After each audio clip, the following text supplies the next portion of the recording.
Down the rabbit hole we tumble once again, to a place you remember, but have never truly been, where dim moonlight shines on an age long gone by, where stranger things are happening, and you very well may die. A wonderland unlike any you've ever seen before, captured by a darkness that will shake you to the core. Time is running out. The light is almost gone. Will you become a queen or perish as a pawn? Welcome to Building Wonderland, Nightmares and Dreamscapes.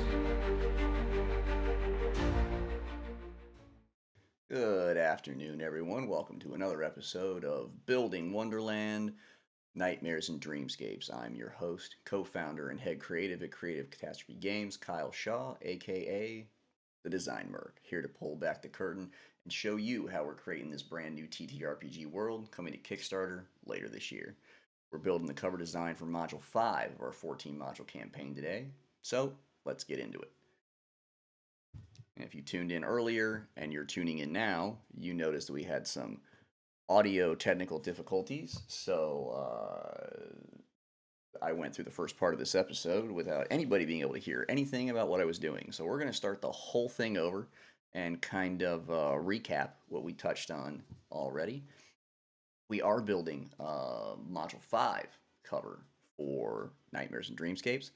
And this particular cover is going to be based around a concept of a mirror growing or being created as the frame grows from the roots and the branches of the trees in a forest that you happen to be walking through. So it's going to be in a pathway, and the mirror will essentially be in the center of the path. The branches of the bowing trees on either side of it will kind of merge together and intertwine and grow and twist and build the frame, whereas the roots in the ground will grow out and grow up around the sides and interlock with those branches, and that will end up being the frame of your mirror grown out of the forest. We're going to try to create that because that is the entrance to the mirror realm. So we want to show that on this cover. Now, we already started roughly an hour ago working with GPT and Midjourney to go ahead and build some sample images of what we think this mirror should look like. We've already gotten pretty decently far along. We'll show you where we started and show you how we got to where we're at. And when we first started prompting Midjourney, it started giving us some very strange shaped mirrors. Some of them were connected to the trees in the forest. Some of them were absolutely not. They were just there, and some of them were growing out of the ground, but not the trees above them, and vice versa. Then we started getting some very strange things like this, where there's an archway and there's a mirror, but they're not the same thing. But then this part of the mirror is growing out of the ground, where the rest of it is just a mirror. So not at all what we asked for. Confusing Midjourney a little bit. As we're going through and we're editing our prompting and we're changing, some of the keywords that we're using to describe this, we're realizing that part of the original prompting was to build this mirror at an angle. And the reason I said it that way was because I did not want the cover to be just a flat, direct image of the mirror, dead to camera, right in the center of the page. And we've kind of done that before. So I don't want to reissue something similar in a different place for it with a different vibe. So what I originally was prompting was for Midjourney to create this image, but create the mirror so that it was seen at an angle rather than being seen dead on. And the way that it took that, which isn't incorrect, the way it took it was that the mirror should be angled as well as at an angle. So that's why you're seeing these very boxy mirrors that are at a 3/4 angle, but also with straight edged angles, and you're seeing them like this too, where you're just getting this straight kind of rectangular mirror. So it misunderstood what I meant. I had to go back in and edit that to let it know that what we were looking for was the point of view of being the point of view of viewing it from an angle. Um, I decided that, you know what, that was too much for to try to figure out while we're still building an actual image of the mirror. I forgot myself. Sometimes we complicate AI way too much, and this is one of those times. We backtracked a little bit out of that and said, you know what, let's just get the mirror. Let's just get the mirror dead on, right in front of you. Get the way it's supposed to look, how it's supposed to be created out of the trees and out of the roots in the ground. Let's get that first. Then we'll figure out a different angle to view it at and like whatever else we need. That stuff. We'll figure that stuff out later. Let's get the basic image of the mirrors. So that's what we're doing right now. What we've come up with is some of these aren't the greatest. Like this looks more like a hole than a mirror. Looks more like a cave entrance. This isn't bad, but it looks like it was always there, like it was built out of a hill, and this is just where it sits. What we're going for is something that looks like it just grew right in front of you, like right in front of your face.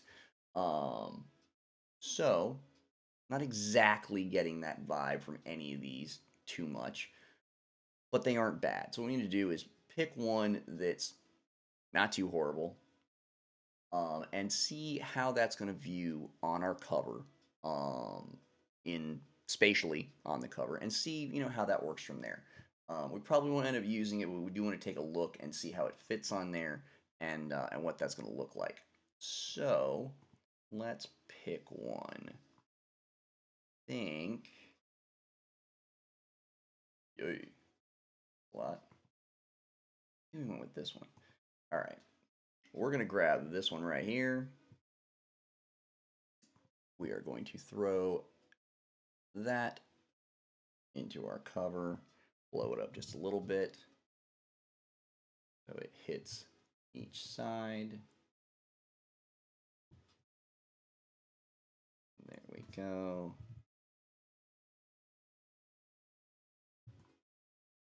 All the way up. Now, if you look at it now, it's wonderful, but you can't see the top of it because the logo is going to be there. So where we really have to put it is more centered this way and down quite a bit. Go, right about there is fine. That's not too bad. You can cover a little bit of it with the Nightmares and Dreamscapes part. What we were discussing in the previous part of this that got cut off was that the way to build this, have a little bit of experience with this, because of two different previous images that I've created. The first cover, Module 1 cover, has one of our heroines, Lorena, walking through an archway and entering into an area that is essentially chessboard hills. Um, that's one image. The other image is something that's inside Module 1, which you can actually get on our website right now and preview that. There is an image in there of the looking glass itself that the players walk through at the beginning of Nightmares and Dreamscapes. And that looking glass, that mirror, does have an image inside it of what you see on the other side of the mirror, which happens to be an image of the Hatter's Tea Party, or tea table set up for a tea party. How we're building this is essentially how both of those images were built, put together. Now, the major difference is that in the Module 1 cover, Lorena is not walking into a portal. She's not walking into a mirror. She's literally just walking through a forest-grown archway. So she's walking through it, not into it. Because when you walk into something, you're kind of going into another room, another building, another space. And you're walking through it, you can already see what you're getting into before you really get to the other side. So where our difference is the mirror was showing you what would be on the other side as far as like a completely different space than what you're in now. And when she's walking through the glade in Module 1, the cover, she's actually continuing through the archway into the same space she was previously in. It's just now a chessboard labyrinth. So it's not like she's changing worlds or changing realms. She's just walking through a living archway. So that's what this is. This is a living archway, but we're going to treat it like the mirror image, where we go ahead and overlay what is on the other side of the mirror inside and inset to where you have the frame of the mirror here. So that's the combination of both of those things working. Now, do we want it to be dead on like that? I'm not a fan, and I'll show you why. Because if we do that,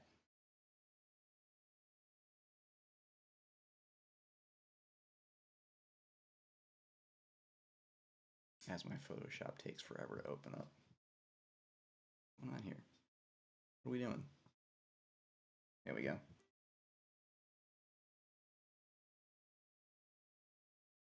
Now, doesn't that look a lot like that? Yeah, they look very similar next to each other, and we don't want that. We don't want our players who have spent their hard-earned money to buy these modules and play this campaign to be looking at two of our covers and go, "That's the exact same thing. It's the same thing on two covers."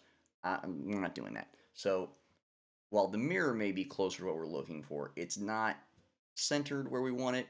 We don't want it dead on with the circle in the middle. It's too reminiscent of Module 1. We're going to want it angled. We're going to want uh, a lot more going on around it other than like what you see currently.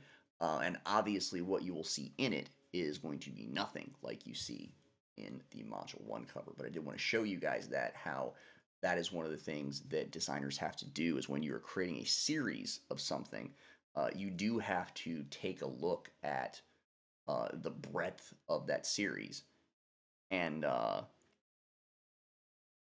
you have to take a look at the breadth of that series and see where it's all going and how it all fits together, and make sure you're not duplicating things. Make sure you're not, accidentally replicating things incorrectly, things like that.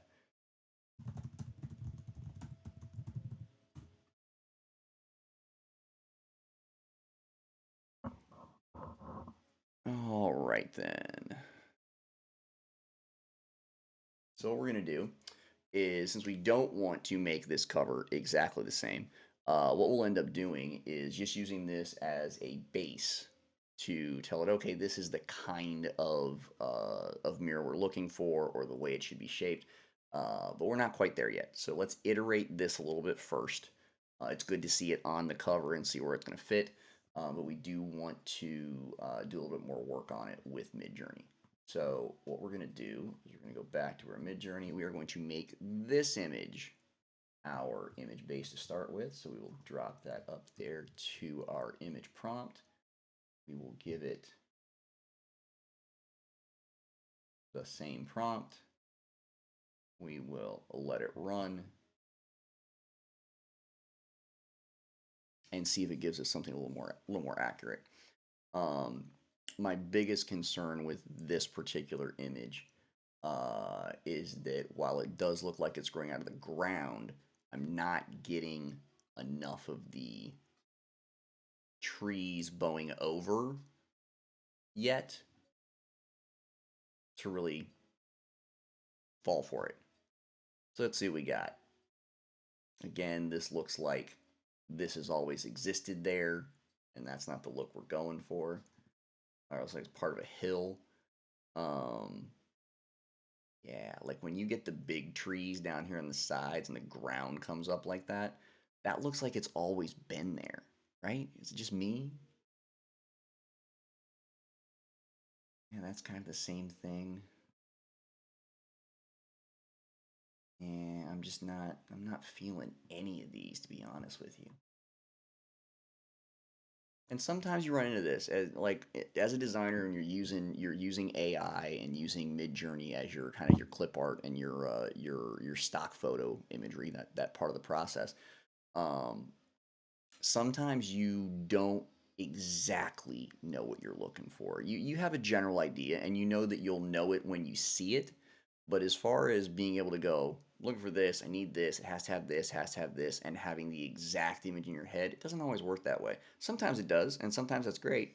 But like in this case, I don't exactly know what that opening should look like, but I know when I see not the opening that I'm looking for, if that makes any sense. Like I look at this and go immediately, nope, not into that one.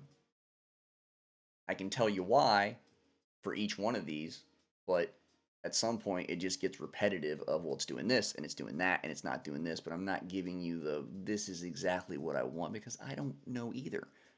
That's part of letting the muse flow through you and just being the creative tether here to make the actual thing. The muse is kind of where it goes, and you have to let that kind of happen in front of you, whether you like it or not. You gotta allow that to happen. Now, this is better because at least I'm seeing the branches here coming out of the ground, and they're not necessarily interwoven all the time. Some of them are just they grow out to make the archway, so that's not as bad with this part. Although I want to know where the tiara in the back came from. Are you seeing this? What is this nonsense? That's not gonna grow out of the ground. If it does, you're in Disney. So yeah, a little too much there. This is a little bit better. I can imagine this growing out of the ground, but it does look like with these side patterns here that it kind of grew out of the side of the earth. I don't know. This actually might be close to what we're looking for. It still looks kind of like a cavern, though. Looks a little more like a cave than a mirrored doorway that just grew out of the ground. I'm not entirely sure that's where we're going either. Maybe it's kind of in the running. This is just short and sweet. It looks like a cave. We're gonna give it a couple more runs. Let's see here. Make sure we got all of our prompting correct. Near one trees on both sides, trunk close together. Hundreds of thin branches bend. You bend down or bend forward and inward. Roots are from the earth, curling upward.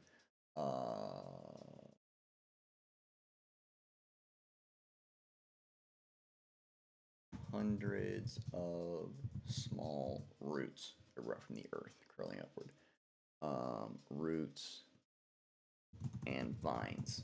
Let's add vines in there. Usually, when you give it vines, it automatically assumes that everything should be stringy and everything should kind of weave together. So that usually helps. Curling upward, living branches, roots. Okay, let's give this a shot. That is fine. We're gonna do a couple of these. There we go.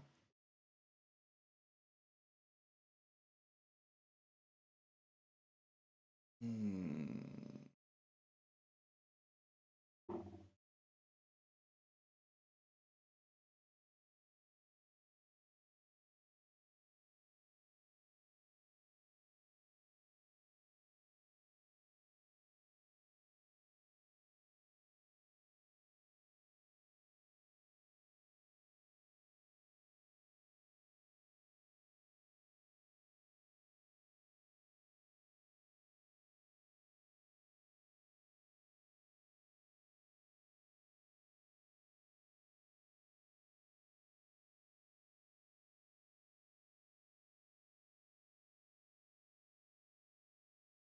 All right.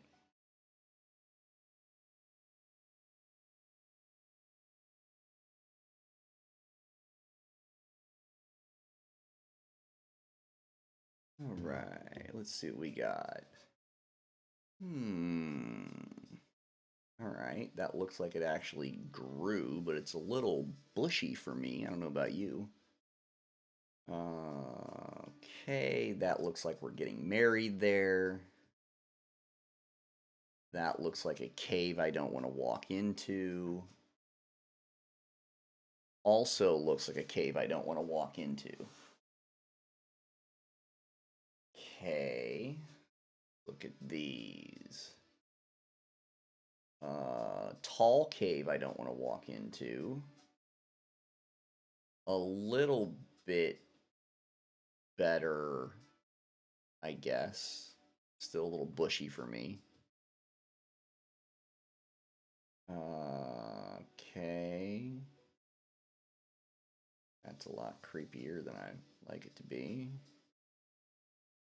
Huh.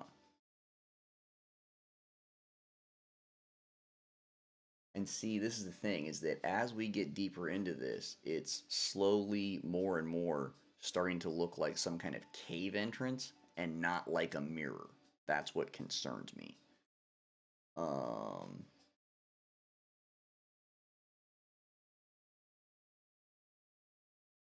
that is going to be a little bit of a problem.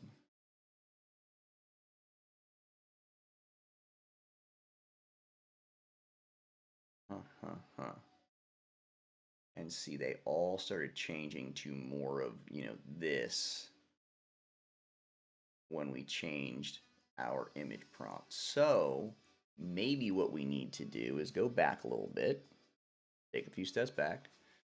And this happens a lot. You can get deep into a design and it's kind of going the way you want, and then you get, halfway through and you get to a point where you go, this is not what I was looking for. And you have to go all the way back to the beginning and start over. You have to take a few steps back and edit. That happens all the time. So I think what we need to do is re-prompt or reiterate to Mid-Journey here that this is supposed to look like a mirror specifically, because I think it's getting away from that.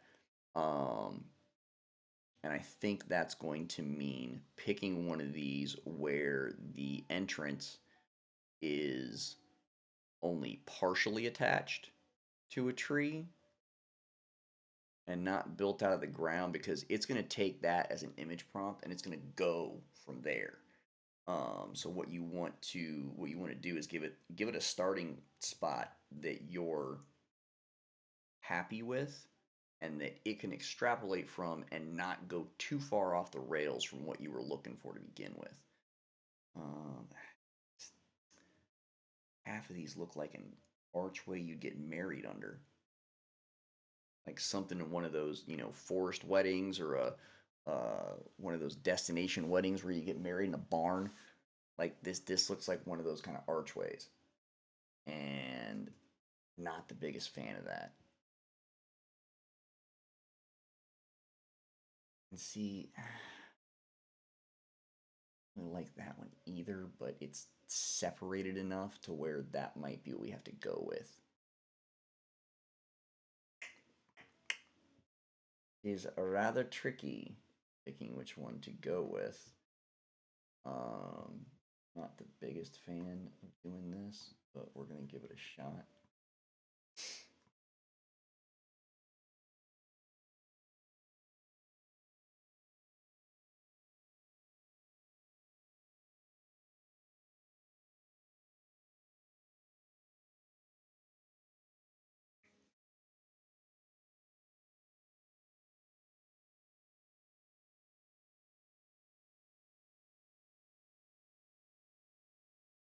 Yeah, that was definitely not the way to go.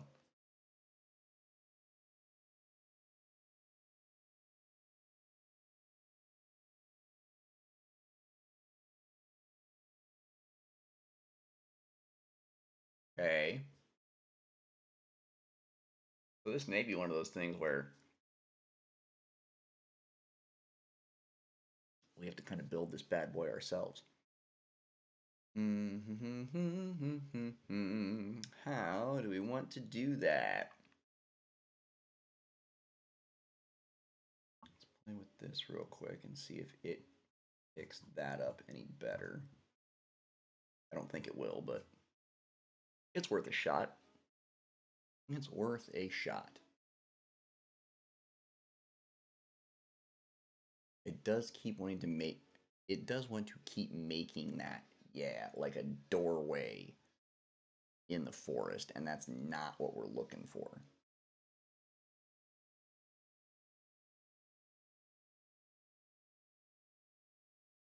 Yeah. So if we go back to this as a style reference, take it all the way back. Bunch of rewind going on there. Let's see if we can get what we're looking for. Like I kind of have. See, this is how images in your head, or at least images in my head, work. I don't get a full, like, detailed concept picture in my head. What I get is a very hazy kind of semblance of what I'm thinking that can kind of change and move a little bit as I'm thinking about it and as I'm trying to imagine it. And it's not always simple to get that idea from what I'm seeing into words, out into Midjourney or out into GPTs and collaborate with AI and see what we can come up with. Um, it's not that easy to get that idea on paper, so that's why this process ends up taking the same kind of time and the same kind of space in our overall design process as it would be to go through and look at stock photography, look at clip art, any other content we could find on the web that we want to actually base or use as pieces to kind of create what we're looking for, do some surgery and build things via Photoshop, because that's really how digital designers do the majority of their work is taking things that already exist and chopping them up and, like I said, doing surgery, and that's how you end up getting your final product. When we do it with AI, it's a little faster, it's a little bit more accurate and detailed as far as your specific needs, because you kind of tell it exactly what you're looking for as far as your art. But that doesn't mean that it's going to give you your final image, and in my experience, it rarely does. You rarely get the final image from anything you're putting into Midjourney or GPT. That's most of it. You're still going to have to go edit it. You're still going to have to do things to it to get it to where it needs to be. Mm. And the reason I say that is what I'm seeing in my head is not what I'm getting here. What I'm seeing in my head is is more of a pathway with very slim trees on either side, and those slim trees are like bowing over, and then the branches are intertwining into the mirror. So you see space between the trees and the bowing branches. And then from the ground up, the roots start to grow and they grab on to the kind of the tips of those trees that are bent over. And then that kind of connects, and there's your framework. That's not at all what this is doing. Like it's literally growing a tree from the ground and making that the archway, which is not really what I was going for. I mean, I guess we could go that route.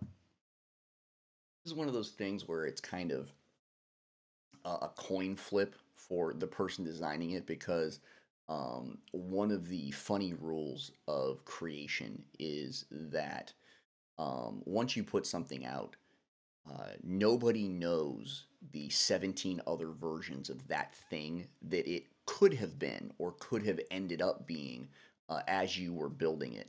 Um, they don't see those. Nobody sees those.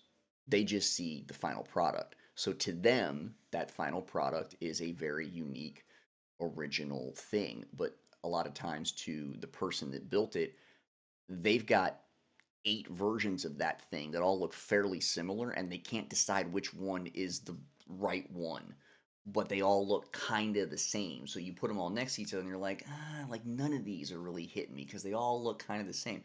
Well, yeah, because that was the concept you were going for. You really just kind of have to pick one, because everyone else is only ever going to see the one you chose. The rest of them disappear, and no one ever knows they existed. Um, so there are some things that when you're, an insane perfectionist like me, and you look at something, you go, that's just not it. It's not exactly what I'm looking for. It's close, blah, blah, blah. You can sit there and argue with yourself for 10 years, and you're gonna consistently find things to change on it. At some point, you have to pull the trigger. So, as we're looking at these, I think that is kind of the thing that I'm missing is it doesn't feel like the trees that are already there are magically being bent over at the top to create this archway. It feels like these are all like made that way. Yeah, I don't know what it is. I'm not getting the I'm not getting an organic live feel from any of these.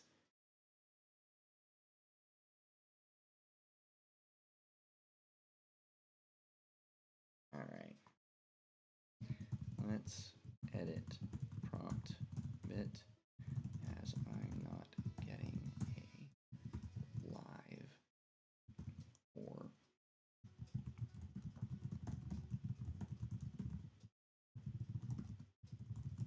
any of the images. All images look excuse me, like a pre-built cave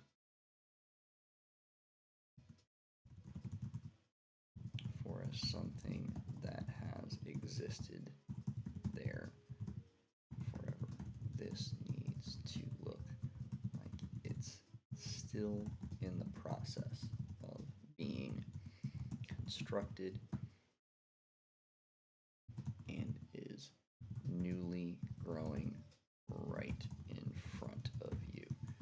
Maybe the way to design it is to show it only 3/4 of the way complete. We'll try that. So what I'm telling GPT as far as the prompt goes is to say, hey, I'm not getting the live part of this. I'm not getting the it's growing in front of you. I'm getting the it grew a couple of centuries ago and it's been here ever since. That's what I'm getting from those images. And if I'm not getting that feeling of that is growing on the book cover in front of me, if I'm not getting that, then that's not what we're supposed to be grabbing out of this, out of this cover. So we got to keep working at it. So we're going to try an updated prompt.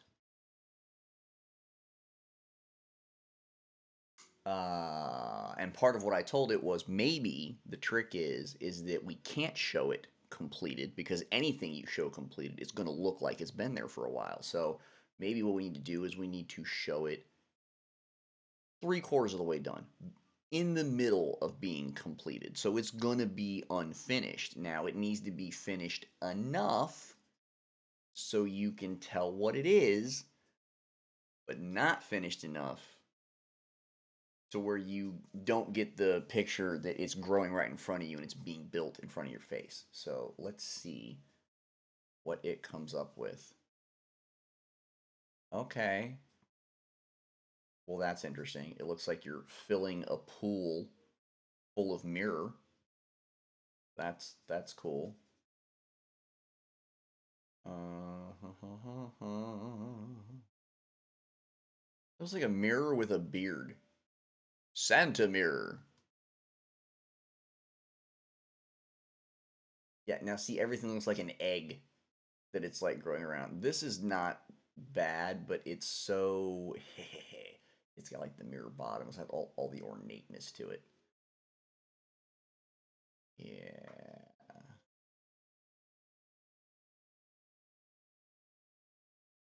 We may have to dump some of the ornatitude on this to be able to get it to look like it actually grew for real.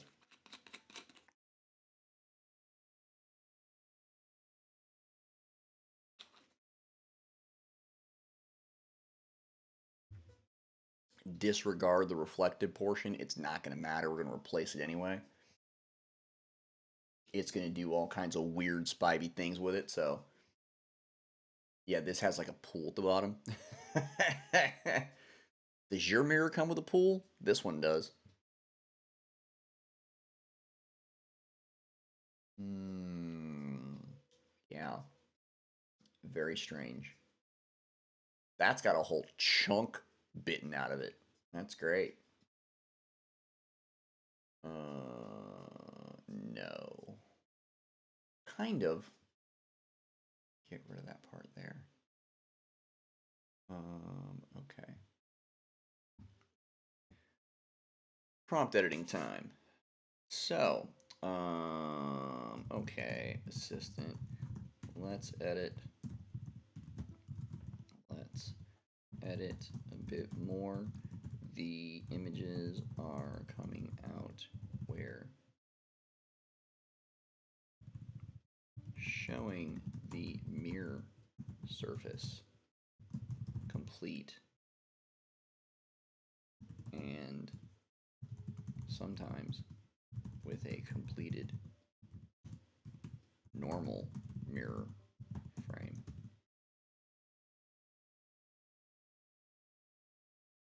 Even when the frame created by the branches is incomplete, the mirror surface should be just as incomplete as the frame and appear completely black. Now, why do we need it completely black? Because what we're going to end up doing is I am going to design the actual image that you're going to see in the mirror completely separate. Like it has nothing to do with this particular setup of instructions and nothing to do with this part of the design. Right now, all we're trying to do is get the mirror frame correctly in the background and get the forest there, get the trees wrapped around it, get all of those parts. We will place what needs to go in the mirror in the mirror. Because if we try to let Midjourney do that, it's going to be focused on two different things: building the frame of the mirror and what's in the mirror, and that is way too much data between those two things for it to make either one of them decently. So we'll be here for a year just trying to get one image, and that's not useful. All right, please keep your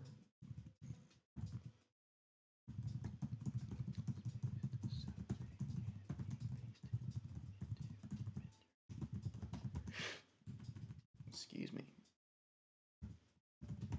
directly. All right.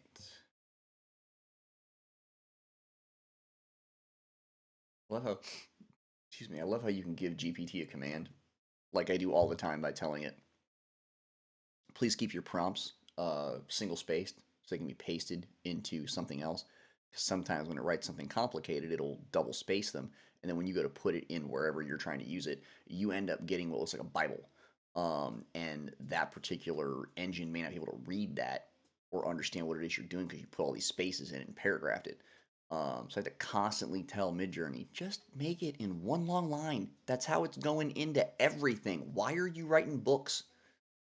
You gotta tell all the time. It should just be a command you can go, this is the way I want these constructed, infinitum. It doesn't register that. You'll get it for like 2 minutes and then you have to tell it again. It's like talking to a 4-year-old. All right. So we're going to grab this updated prompt. We're going to slap that in there. We are going to use our original style reference and see if it can get this closer to correct. What I did edit in there was telling it, listen, if the frame is still being built, the mirror itself should also look like it's still being built. You can't complete the mirror part with an incomplete frame. It's not going to look right. And now it's just not listening at all. What is that? That's again another archway to get married under. That's a tunnel. That is also a tunnel. I don't know what that is. we're going to give it one more shot. And then I have absolutely no qualms about going back to GPT and going, what in the hell was that shit?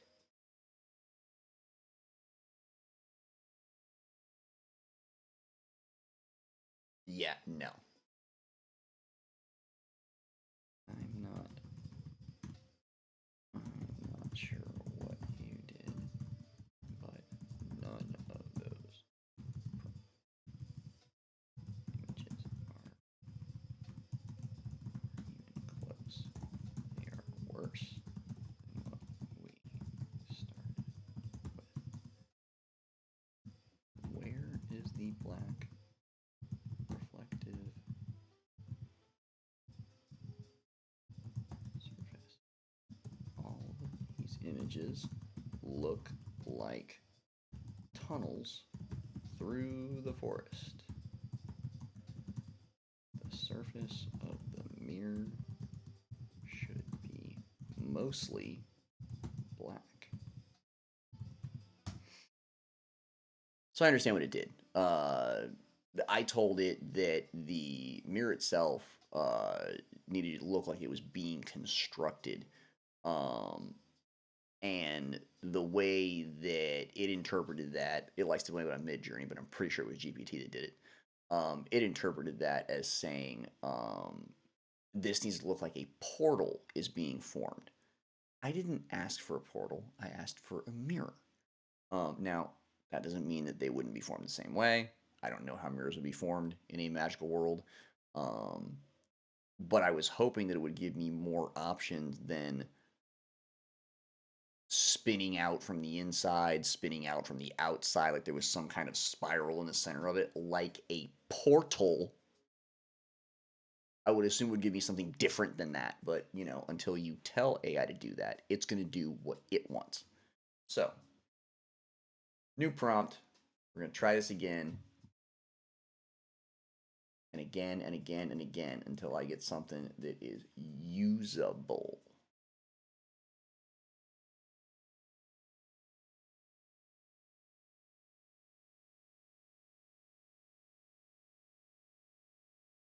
And see, that's not entirely too bad, but it's still, it's still too complete. Even if I ripped out this center part, it's still too, this is still too complete.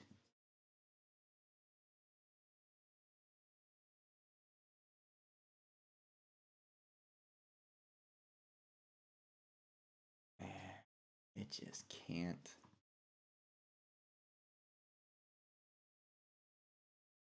Your big old egg right there in the middle. Yeah, none of these are right. Okay, we're going to get specific. Let's get specific. I want to see out of the frame is roots growing from the ground in front of the mirror and growing up the sides of the mirror like a frame would. The trees should bend down, creating the top half of the frame, intertwining, I spell that right? Intertwining with the roots about halfway down the mirror. This way, it should look like the mirror is growing from the top and the bottom at the same time and meeting in the middle. That's where my head's at. It's probably what I should have told to begin with, but I thought it would figure it out on its own, and man, was that a dumb call. So let's see if this works. What I'm really looking for is I really can't differentiate between like where this thing is growing from the ground and where it's growing from trees that are bent over. You're supposed to see a look of, ooh, part of this is coming out of the ground, part of it is coming from the bent over trees. It's not, it's made out of trees that are growing out of the ground, and that's the whole thing. No, that's not it. That's not what I'm asking for. It's not what I asked for from the beginning. But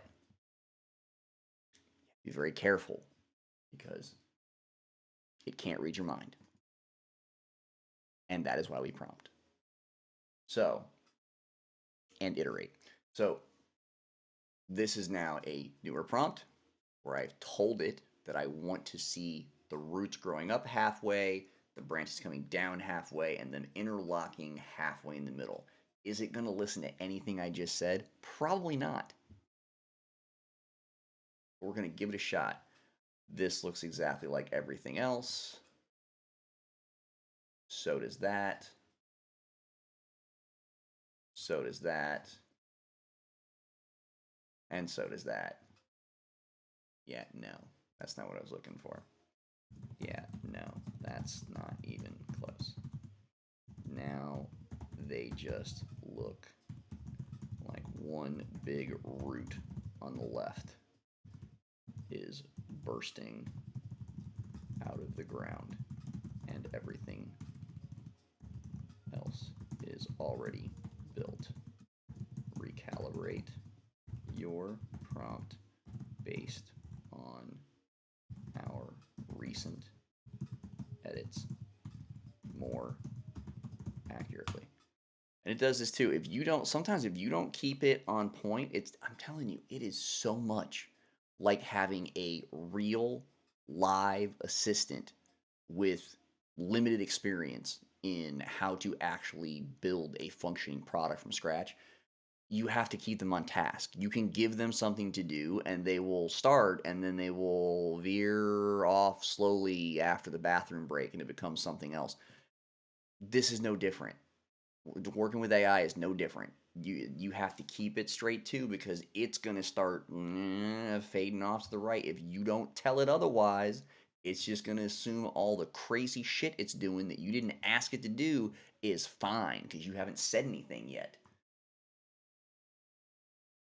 It's wild. That makes absolutely no sense to me why it does that, but it does that. So you kind of have to learn how to manage it, massage it, and work with it. So in this case, I had to remind it, hey, this is what I'm getting, which is this big root coming out of the left side here for no reason.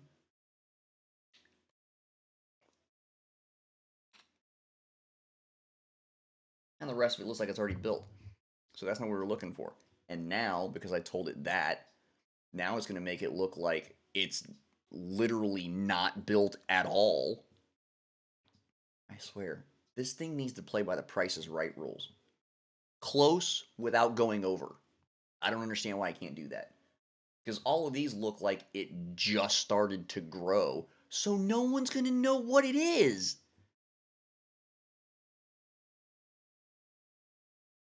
And yes, I do talk to AI just like I would deal with a real human assistant, a real human design assistant, and come back to them and go, this is not at all what I asked for. Not even close. You went the opposite direction, and I don't know why. All I said was it needs to look like it's growing, but it still needs to look like a mirror. What is this? This is trees that are growing in random directions and a black hole in the back. What? And that is the same thing I would tell a design assistant. So I'm probably going to tell GPT that. We've got chunks of land floating in the sky, which is not what we asked for. I love how this black hole is there, complete black hole, nothing attached to it, doesn't look like anything's been built with it. It's just there.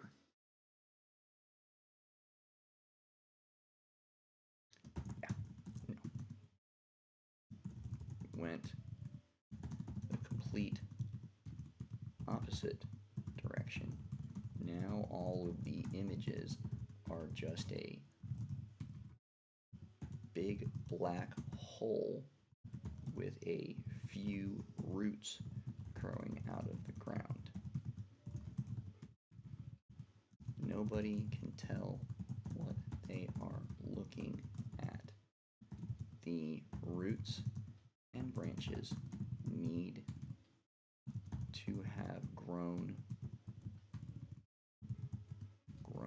enough that you can tell this is the shape of a mirror, but it is not yet complete.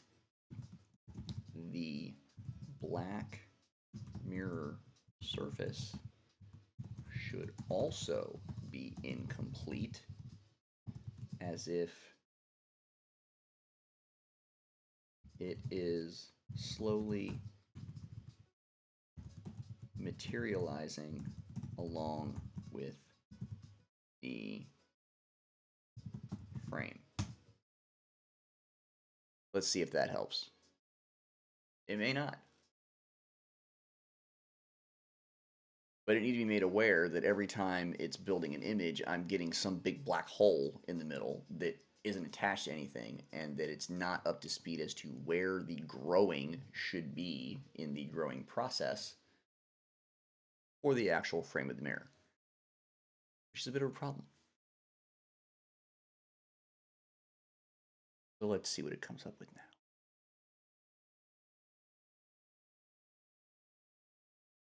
I see completed mirrors. Well, that one's not, kind of.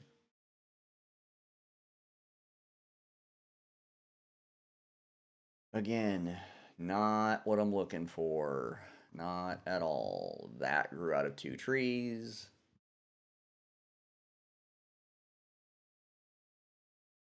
Like, it really bothers me that it completely disregards what I tell it to do. Nope. Nope. And nope. Okay, we're back to more complete mirrors, but none of them are growing from the ground and from the trees, bending down.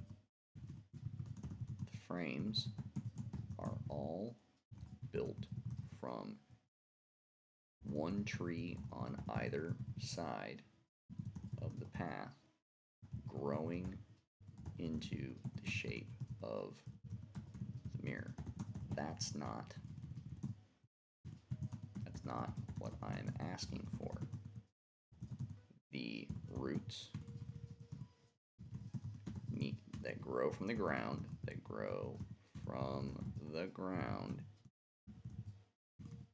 in front of the mirror need to be from separate trees than the trees that bend down and make the top of the mirror. All right. This is the point in time, if you are a Devil Wears Prada fan, where someone would be throwing a coffee cup at their assistant for not listening to what they are being told to do. If GPT were a real person, that would be right about where I'm at right now. Because I've told it multiple times that the roots and the trees need to grow separately together from the top and the bottom and make the mirror, and it just can't seem to grasp that what's making the mirror is coming from 2 different locations. All of these, if you look at them, they're all grown from a tree on either side that just grows around and bends. That's why they all look like portals or friggin' cave entrances, because they're growing from 2 trees that wrap around and make an archway. And I don't want that. I want it to grow from the bottom and grow from the top, where they lock in to each other on either side, so you can see they grew from 2 different directions. And I can't seem to get it to do that. Like, look at this. All it's doing is making archways. I don't want that.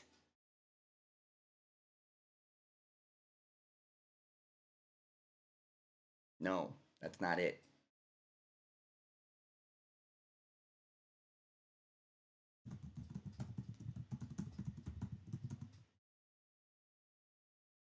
And I'm going to show it what it's doing.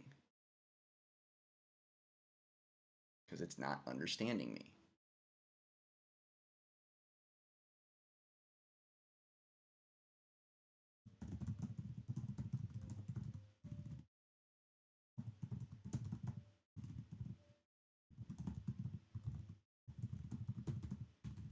All right.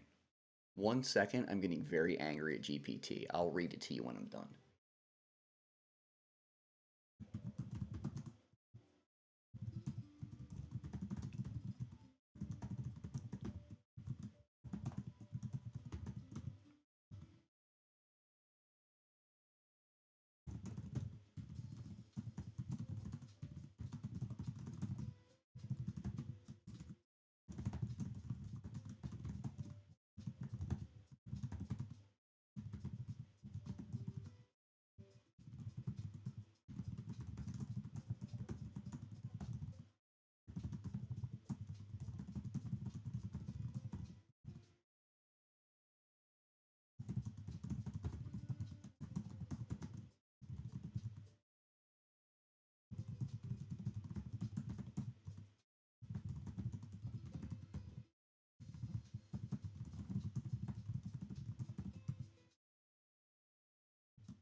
All right. So this is how I'm yelling at GPT because it's not listening to me at all.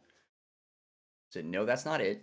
The attached image is growing from two specific trees, which it is, two specific trees on either side of the path. That's it. Tree A, tree B, they grow, they make an archway. That's what it's doing. That's not what I'm asking it to do, and it's not understanding that. So that's what I'm telling it. There should be roots in front of the mirror on the ground, in the pathway on the ground, growing separately, which means not attached from the trees on the side of the path. Now, that to me means that there are trees on the side of the path, and then there are roots in front of the mirror, and those two things are not connected. Right? The next part. Those roots connect to the ends of the branches from the bowing trees on the side of the path. They should connect halfway up the mirror. And I attach an image of one of its archways, finding it very difficult to understand how else I need to explain to this thing exactly what I need to see. It's entirely possible I may have to strip this down again and go even further back and give it two half-built ones and put it together and show it, this is kind of what I'm talking about, now do it correctly. Sometimes you have to do that too.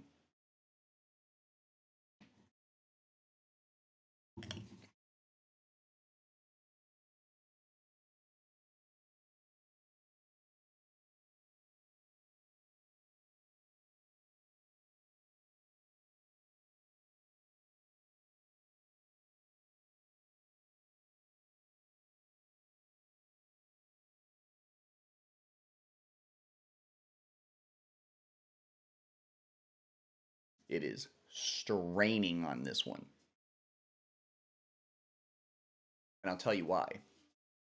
Because the instruction that I just gave it made it realize that it was incorrect, that it kept on pushing stuff I wasn't asking for. And when it does that and you call it on it, it acts very much like a human design assistant when you call them on their bullshit. It has to take a minute and come up with an excuse, a response, and a counter all in one shot. So let's try it again and see if it learned its lesson. My money is on nope.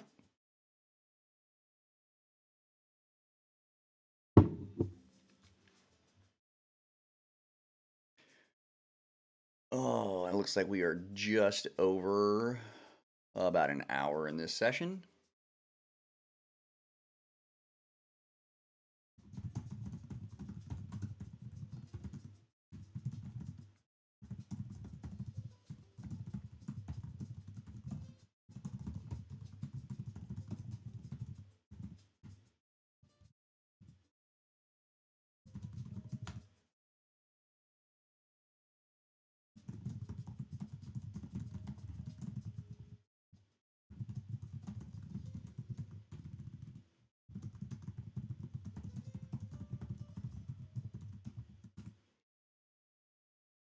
All right, now this looks a little more promising.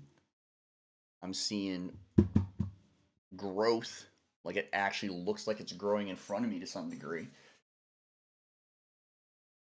Like it just burst out of the ground. So I've got some trees here on the side. That's kind of okay. I'm not seeing the roots in the front, but you know, whatever. It's not really listening to me half the time. Kinda, sorta, but not really.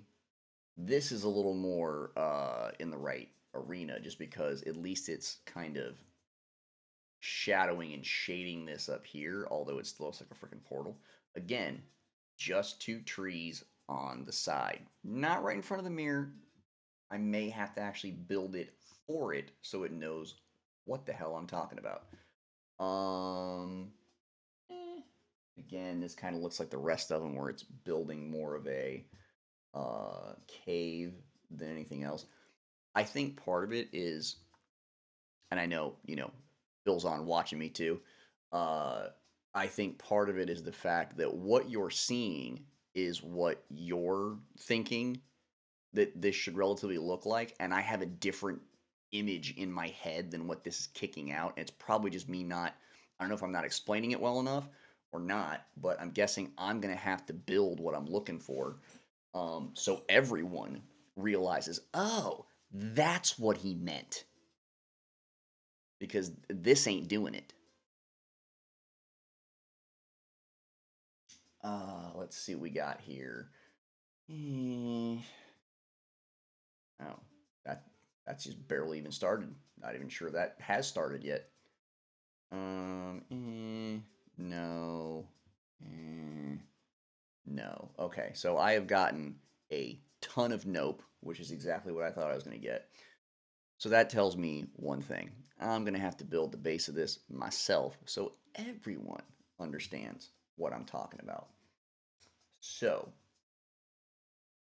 how are we going to do that? Let's go with who is going to be my guinea pig?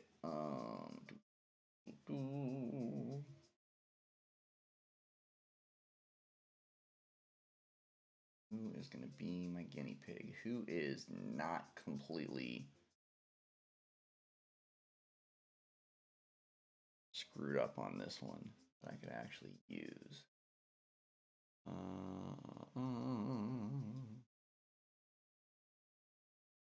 Man, this is tough.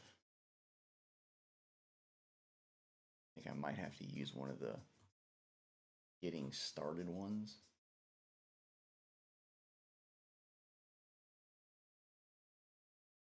Yeah, because what we're trying to do is it's basically like this. So what I want to see is I want to see these doing this, but then I want to see the trees over here bending over the sides of the mirror and then connecting with these that are coming out of the ground. What Midjourney keeps doing is it keeps just growing these and making them the mirror. So there's not, put it this way, two trees growing the bottom out of the ground and two other trees growing the top because they bend over and connect. That should not be that hard. It really shouldn't. But for some reason, it's not catching that. So I'm going to build it myself. For all of you guys out there going, oh, just tell AI what you want, it'll build it for you. No, the fuck it won't. No, it will not. It will not build it for you. It'll build you something that might be kind of similar, maybe, with some of the stuff you asked for, but you're not going to get exactly what you asked for out of this thing. You can't get exactly what you asked for out of a person. What makes you think you're going to get out of AI? Come on. That's not how it works. All right, so here we go. The bottom is, yeah, it's a little swamp thingy. It's a little, what's his name? It's a little Venom. It's a little Venom for me. But is what we got to work with. So what we need to do is cut all of this overhangedness out of the way because it's not understanding what I mean by this. Delete. Goodbye. We're getting rid of that. Not entirely sure why it kept this part, but okay. Just get rid of the whole thing. All right, so now we have a black egg in what looks like a pathway with some wild venom branches growing into it. Now we go back into our mid-journey. Now I'm looking for just an image that has the trees that have grown on the sides bending in and making kind of that top part of that oval shape. I don't want it to touch anything. I just want it to make the top of the oval shape, which this is having a really hard time doing. I'm not even sure if we have a sample of this. I may just have to cut it and get a little creative.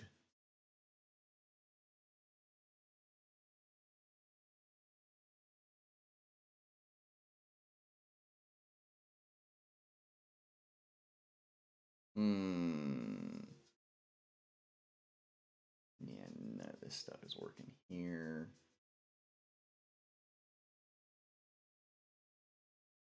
Trees. They just did not do that at all, did it?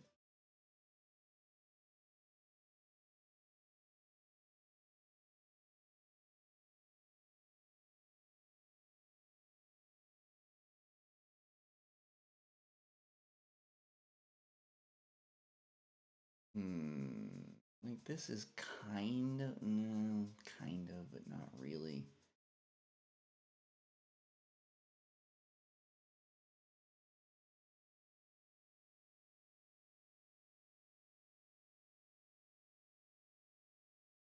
Okay, I think we can kind of,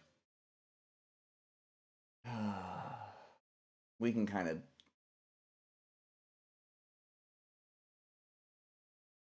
sew this together. I'm not happy about it, but we can sew it together.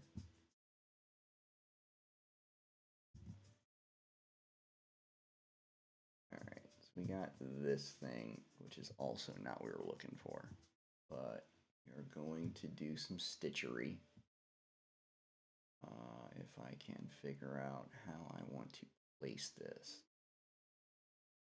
I think what's going to have to happen is we are just going to chop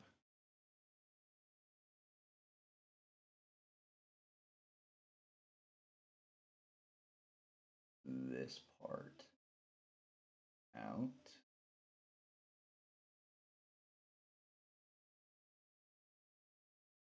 Want this guy.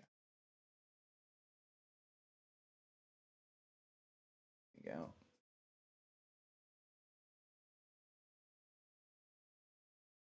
I'm going to paste him in place. Now, don't get me wrong, what we're making is going to look absolutely not like built correctly because it's not built correctly. I'm trying to give Midjourney a better idea of what I'm talking about so it can stop being stupid. And it's not going to be super accurate, but it should be enough for it to understand the problem we're running into, which is the physics and the timing of where it needs to put this image. Those are the things that Midjourney and AI in general have one of the hardest things for them to deal with. I'll give you a perfect example. When you're working in GPT and you're having it create anything for you, doesn't matter what you're working on, it has no concept of what time is to you. So it doesn't know that you're working at 2:59 p.m. Eastern Standard Time. You have to tell it that. You have to tell it that's where you are and that's the time, because it doesn't pay attention to any of that stuff. If you are working in it yesterday and you stop and then you pick up and start working in it today, it doesn't know the day has changed. It still thinks it's the same session. It has no concept of time.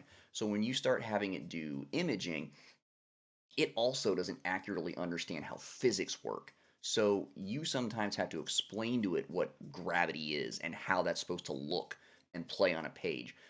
If you're doing something fantastical like what we're doing a lot of the times, and we explain how something's supposed to look, if it can't grasp the physics of that, it's going to give you whatever it feels it can give you within the physics that it understands.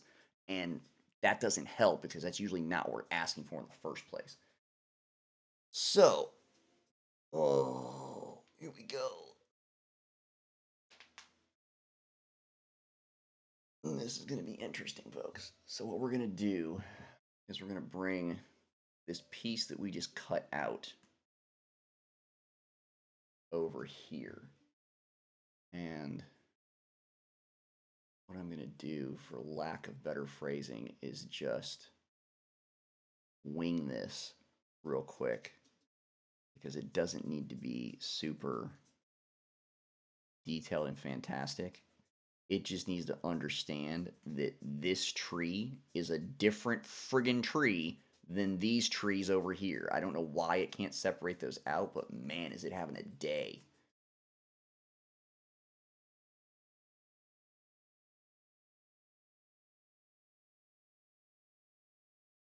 Alright, so we're yanking this out and erasing the edge of that. Good. And then what we're going to do is we're going to slice this, put it behind the flora and fauna here. Get rid of the pieces that we left. If I can blend it. That's close enough. All right. Now I've got a tree there and a tree there. Let's go ahead and strip mine outside our mirror. Well, that's definitely not working the way it should. Lots of pixels, lots of different colors. It does not erase the way that you would like it to. So we got to go in and erase manually for a bit. Again, it doesn't have to be perfect. Just want to give it the best shot I can of understanding what it is I'm actually asking for by seeing these roots growing out of the ground, and then also seeing the trees bending over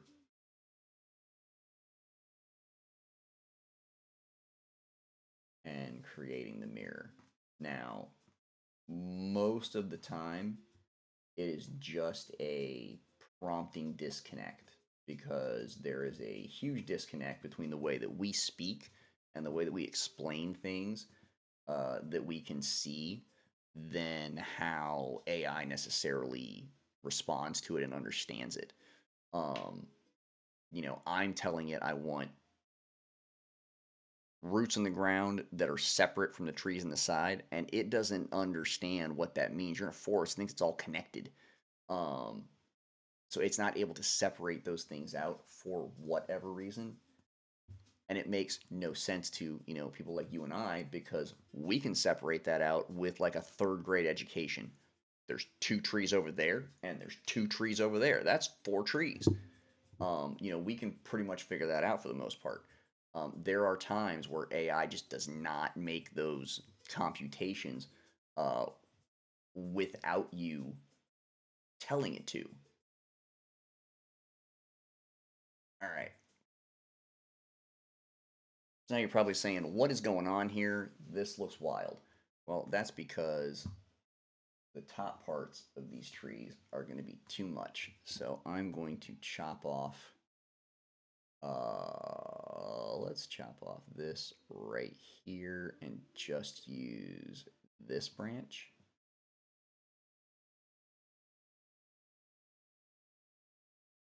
And what I'm going to do is going to look really, really funky. But trust me when I tell you, it is a means to an end. All right.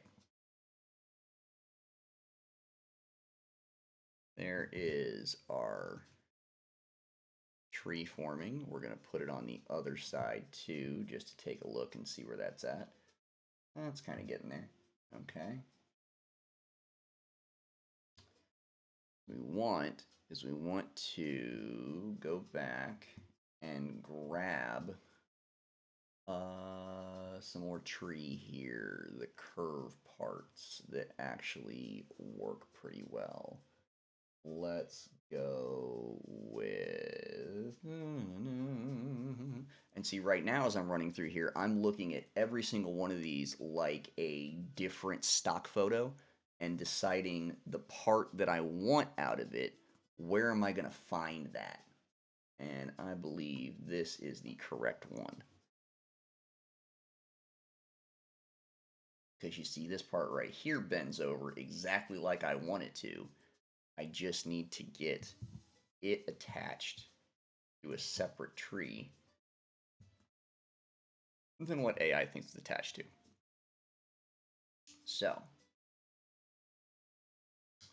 all I want is this branch right here.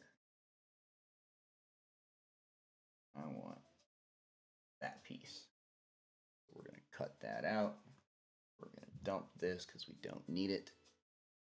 We're going to paste that back in place. Right. Then we're going to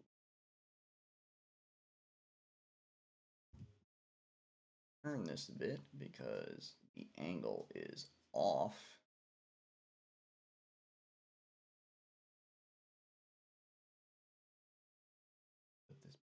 So this has got to go essentially right here. Oh, good evening, everyone. It seems like I've been raided.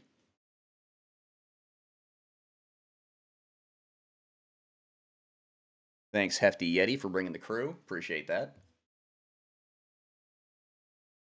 And all right, so we want this branch to essentially aim to where it is. Oh, thank you. We are gonna wrap this branch just over to the right. So the right side of the mirror here is what the branch actually wraps into. And unfortunately, Midjourney is not understanding what I'm asking for. So I'm going to build it a sample so it kind of gets the idea. And then we're going to go from there. That happens when you're using collaborative AI. So, for those of you that just joined us in this hefty Yeti crew, we are a TTRPG studio that is building Wonderland, Nightmares and Dreamscapes, a new TTRPG coming to Kickstarter in a few months. We are building the covers for our modules right in front of you so you can see where real people, or at least I'm a real person, actually designing all of this content. Yes, we do utilize AI in our process. It is not the entire process. It is like that much of the process. The rest of it is up to moi. So you get to watch me build all these things from scratch using some of the latest tools out there. What we're running into now is we're trying to build a mirror that is being built out of the forest itself. The trees and roots of the ground are creating this mirror, and we're trying to make sure that it looks like it's kind of growing right in front of you and not something that's already existing when you show up, and that's a very tricky thing to do. So we are having to build a kind of a demo for Midjourney because it does not understand what we are looking for. So now that we have this part built, we're going to fuse these two things together. We're going to duplicate them, flip them to the other side, so we can see what both sides look like and how they interconnect. It'll probably be a little bit off, but that's what we have to do this for, so we can edit it. And there we go. What we're trying to get AI to understand is that you're in the left here, you're in the right, they're bowing down, they're bending into what creates the mirror. This is what I'm looking for. And for some reason, it can't understand those instructions. So we're going to take this little part of the mirror here just to make sure that it understands what we mean. We're going to take this part of the mirror. We're going to stretch it up so it meets our branches. Again, do not try this at home. This is only for the professionals. There we go. It's a little raggedy. It's not perfect, but you get the idea. Now, my question is, will it get the idea? So let's go back to Midjourney.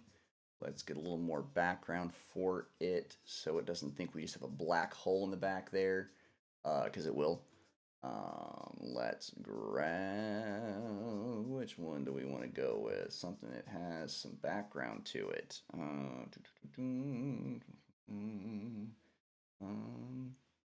That's quite a lot. We'll do that. Here we go. Just something to throw in the back so it has some content here and isn't naked behind black. So if we do this here, are we able to tell that those branches are growing the way they're growing? Not really. So let me shade this a bit. AI doesn't get confused.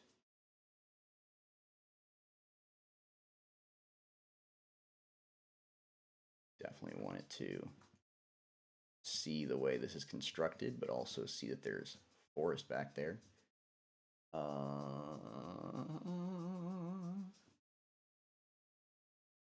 I'm not entirely sure it's going to pick up on this, but we're going to try.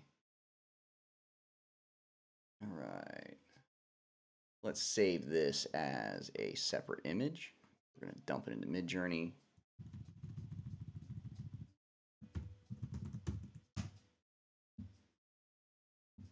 And see if it can come up with the correct thing. First, we're going to pop it into GPT so we can edit the prompt for us ahead of time. Okay, assistant, this is my own simple construction of what I'm looking for. Notice the two trees forming out of the ground, growing upwards, and the two separate trees in the back on both sides growing tall and bending over, wrapping around the edge of what will become the mirror. All right, let's try that. It's going to look at the image, it's going to think about it a little bit, and then it's going to figure out what it thinks I'm telling it to do. Then we're going to go ahead and drop it into Midjourney. It's giving me a bunch of nonsense that I really don't care about.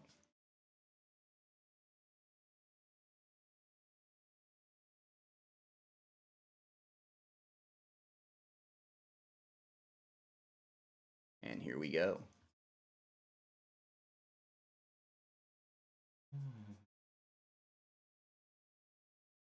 No, we were not. I love this last line.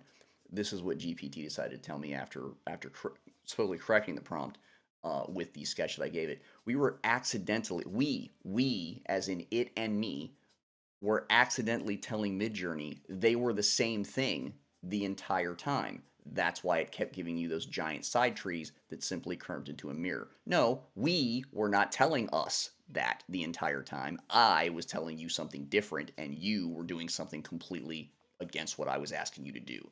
That's what's happening.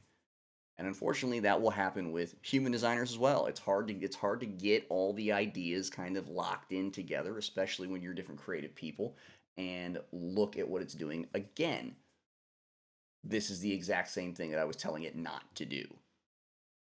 Creating trees out of the ground and wrapping them around to become the mirror. Crazy things with AI, this is. And that's why we have to cut the pieces out, create surgery, put them together ourselves, because a lot of times it's just not going to be able to grasp it. Yeah, it's not doing it here either. Apparently.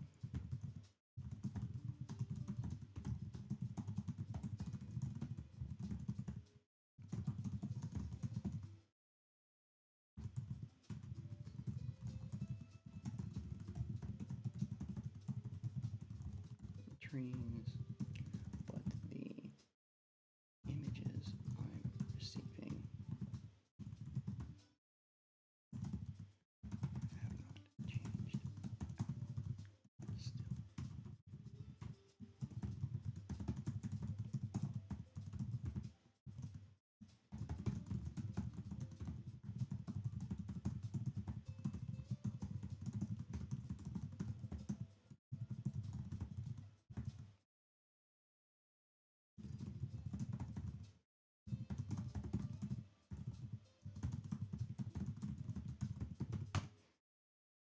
Unfortunately, sometimes when you need GPT or Midjourney or pretty much any AI service to focus in, recalibrate, and do exactly what you're asking to do, unfortunately, and you can read about this online from the guys that build these things.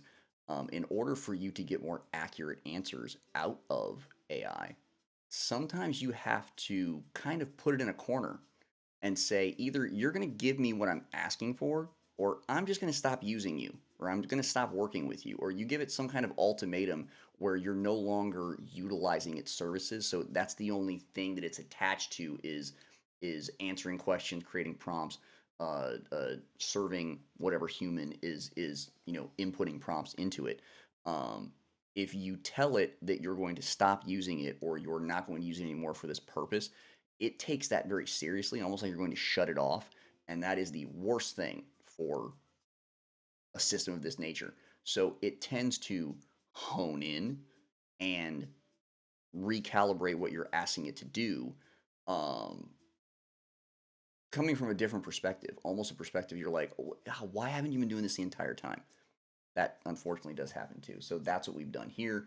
I've kind of put it in a corner and I said, listen, either you are not understanding the issue correctly and prompting based on your incorrect information, or I'm just going to have to use a different engine because you're not understanding what I'm asking you to do. It's literally telling me that it's correcting an issue and telling me what the correction is, and that's right, but then my images that come out do not have that correction attached to them.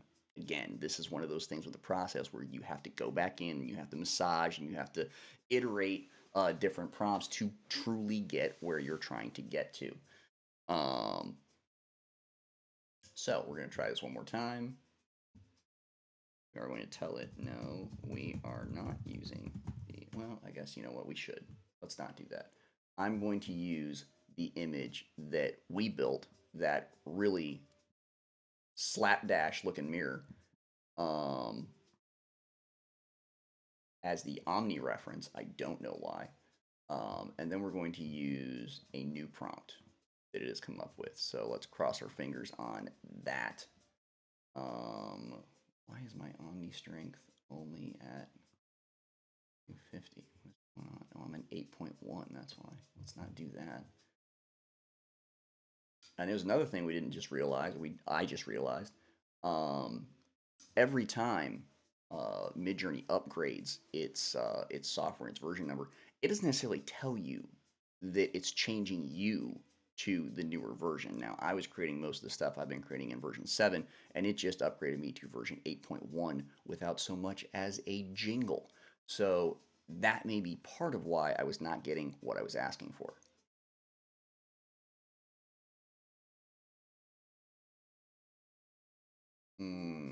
And this is probably not going to give me what I'm asking for either, because my shoddily put together mirror is going to be what it's basing it off of as an Omni reference. So I'm actually going to make it an image prompt. Yeah, we're going to make it an image prompt and try it from there. Because look at what it's doing. It's literally making the same exact thing and going, I don't know what this is. Because guess what? I don't know what this is. It's not exactly what I'm looking for. It's just a start.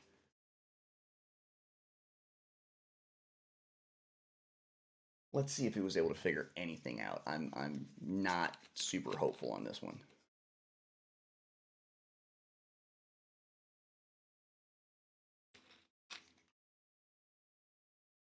Now that's got a whole big solid white circle in the middle of it. Well, this kind of got there. It's kind of starting to do the thing, but it's not coming from both directions, which is having a really, really hard time with. Okay. No, we are not using the uploaded image as a image reference with this prompt. That image was to illustrate to you what I am looking for, so you could build a more accurate prompt. When Midjourney sees that image, it will try to recreate it exactly, and that image is just a thrown together sample for direction. Let's see if that helps. And now I have to tell it that, because if I just put that prompt in, just like I did, if I put that prompt in the way it is, it's assuming that it did it right.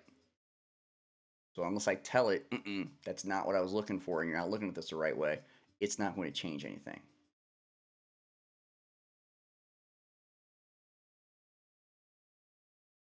One more.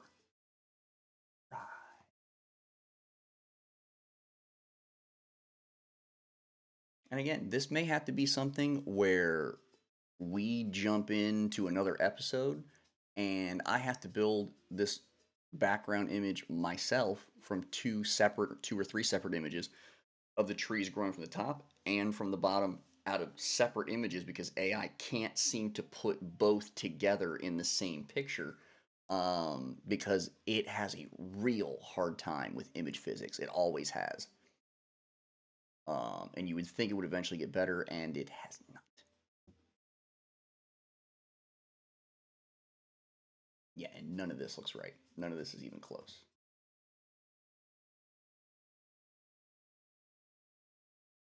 Hmm.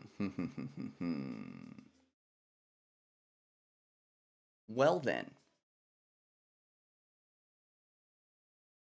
And sometimes this happens, folks. Sometimes you get into a design and you're like, you know what? This should be super simple. This should be cake. It should be easy to find stock images for this. It should be easy to start editing it. And you get into it, and for some reason that you can't explain as a designer, it is infinitely more difficult than it should be for reasons you cannot comprehend. Now, for some reason, we're getting some kind of trough built into the floor. I don't know what that's supposed to be.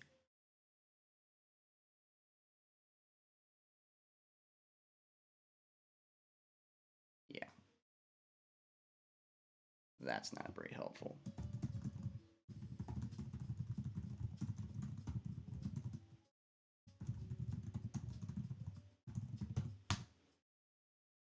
Now, all I'm telling it, because I'm not going to give it any more specifics, I have beaten the specifics into the ground with this thing. I just told it, this is what I'm getting. You're way off base. You're not even close to what we're trying to get. This is now on you to figure out where the problem is.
Okay.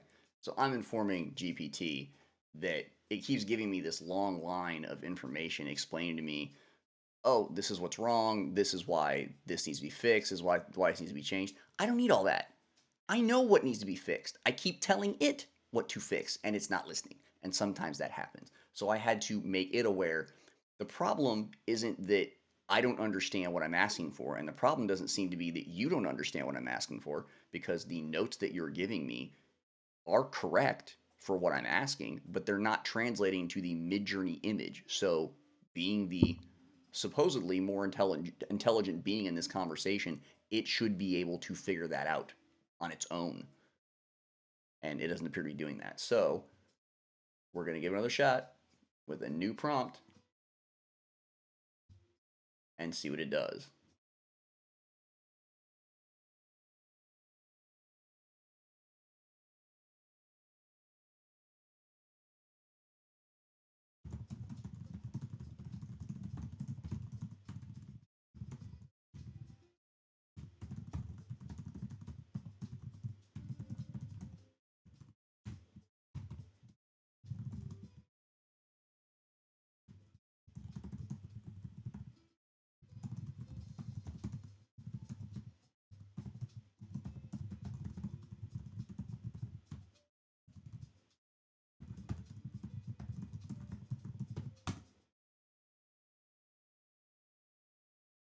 Yeah. So yeah, it changed the prompt for me, and then it said, uh, the key change is that I'm no longer describing an oval shape being formed. I'm describing a large black mirror already occupying the center of the composition, and that's not picking it up. I never asked it to remove the mirror part. Keep it. I don't care. Get the trees right. That's all I'm asking is get the trees right. All as one line, please. And like I said, like 30 minutes ago, I had to remind it again to not double space its prompts, and yet it goes right back to doing it. I'm telling you, it's like talking to a 4-year old. It listens to you for about a minute and a half, and then it goes and does what it wants. And I hate to inform the AI gods that built these things. It's always done that. I've been using this since this stuff came out, and it has not changed at all. It only listens to about a third of what you tell it. Pretty much like a human, if you think about it.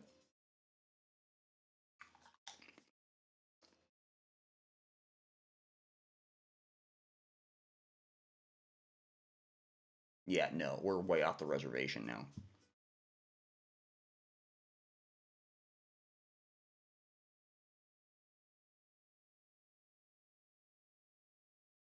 Way off the reservation.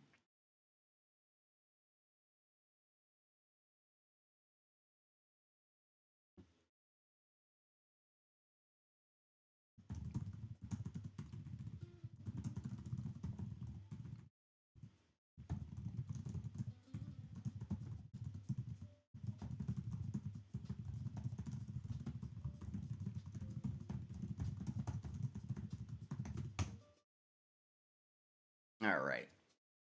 So we just updated it with the image that we got out of the prompt it just gave us, which is not even close what we're looking for. Um, I'm making it aware of what's completely incorrect about this image and letting it process it. So what we're going to do is we've been at this for about an hour and 45 minutes. I'm going to take a little 10-15 minute break, catch a breather, and come back and keep talking to AI and see if we can get at least half of this image chopped up into pieces and build this mirror ourselves. What do you say? All right, 10 to 15. We'll be back with the rest of this episode.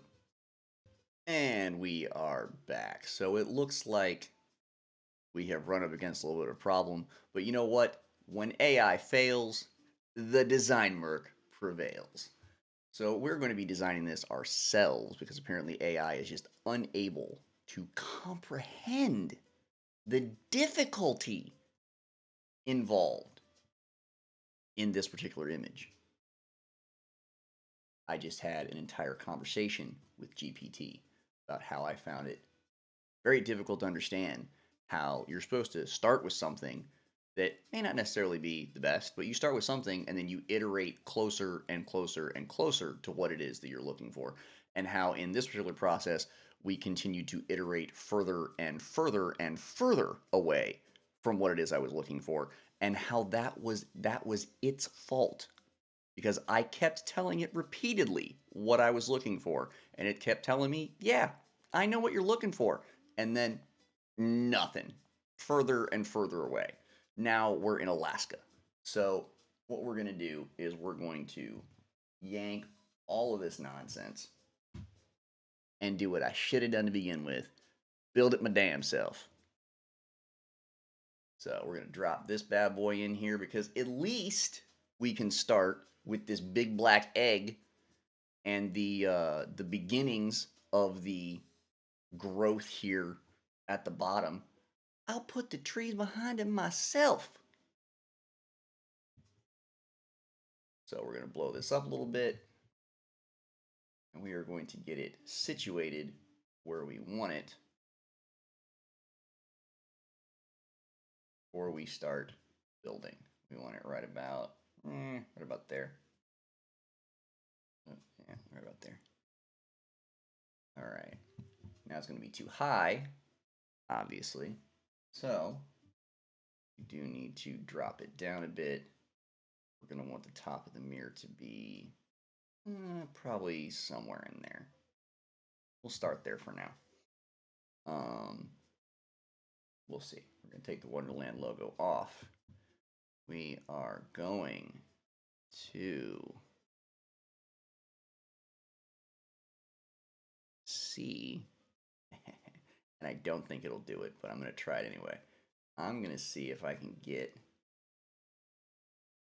generative AI inside of Photoshop to rip all of this out and just leave like a blank-ish background behind it rather than me having to erase everything. Again, I doubt it, but we're going to give it a shot.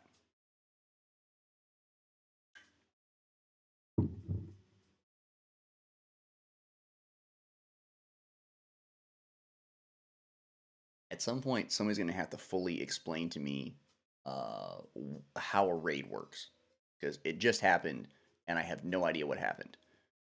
Like 10 people rolled in and now they're all gone. I am obviously very new to this. All right, it did kind of what I asked it to do. That's good. I need this to act like the actual background from this lovely egg, so I can build everything around it. So we can go ahead and go with this. I am going to we are going to trim this part up here because that doesn't make me feel good. It needs you better blended.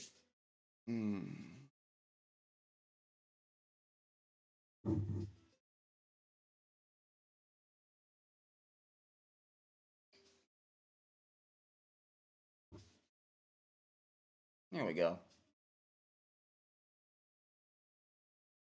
Yeah, it's a lot closer. All right. And then we will add the top section.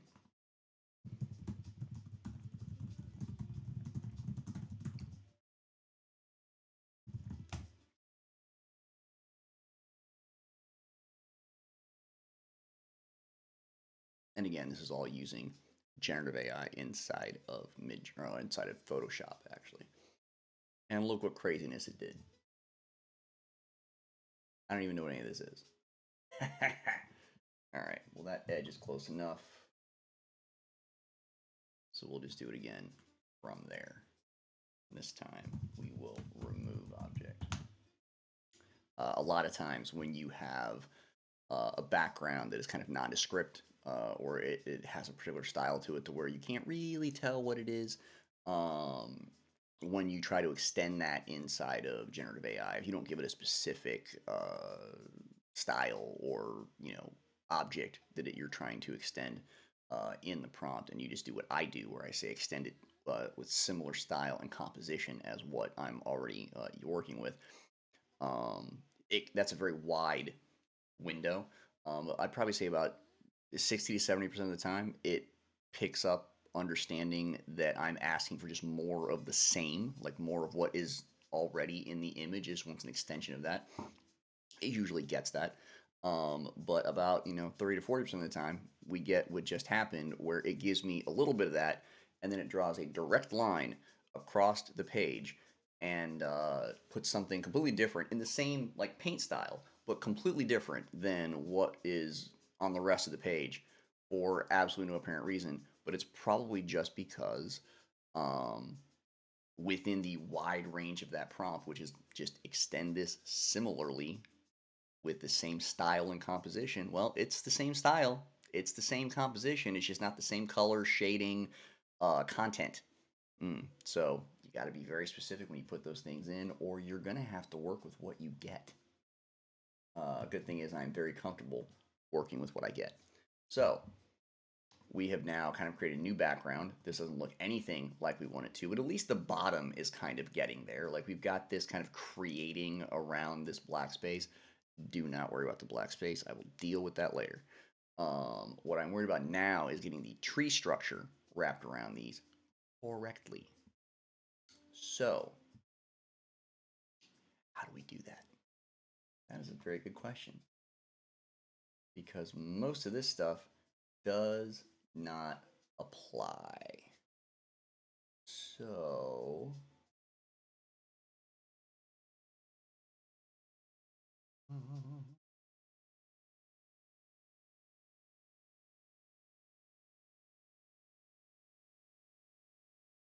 okay.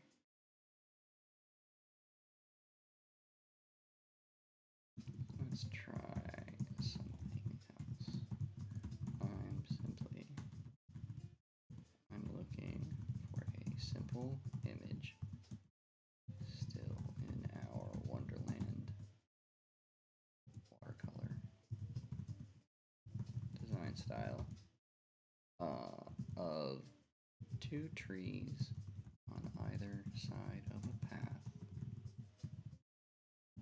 that are bending over and crossing each other in the path, creating an archway.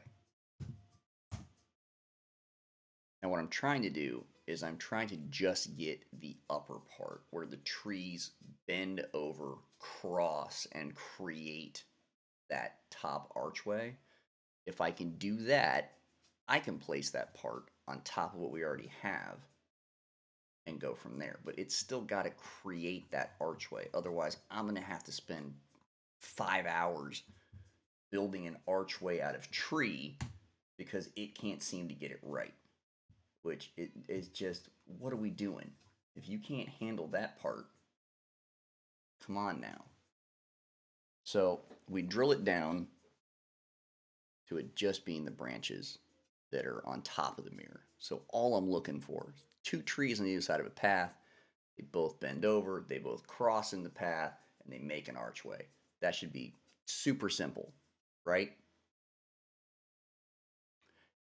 Incorrect.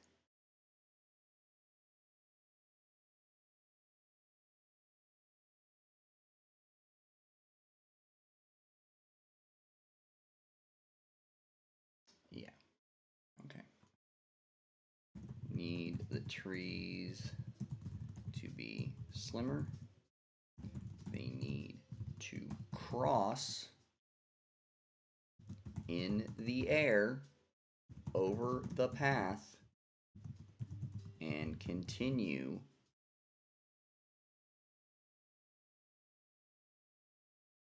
growing, creating an archway. And it literally says it here, just two trees bending over a path and forming an arch. I didn't say anything about them connecting. Never use that word. I use the word cross because I want them to cross. I want to see both trees cross in the center of the road. I'm telling you, sometimes dealing with AI, it's like dealing with a kid that does not want to listen to you. Okay, well then you just get to go in timeout and we're not going to talk to you anymore until you learn to listen. Like that's where we're getting to sometimes with this thing. It's incredibly frustrating. This is going to be fun because this looks like I've got at least 3 images where the trees don't cross at all. What even is this? Wow, that's just ridiculous. Okay, we're going to use a little bit of this. That's decent. I can do that. I can bend this. I can just extend that down. Okay, here's what we're going to do. I cannot believe I have to do this in this day and age. It is ridiculous. I feel like I'm literally being told by someone that owns an automobile that I'm going to have to ride a bike. What's wrong with the car? Why is the car not working? Like, what? Makes no sense whatsoever. One moment.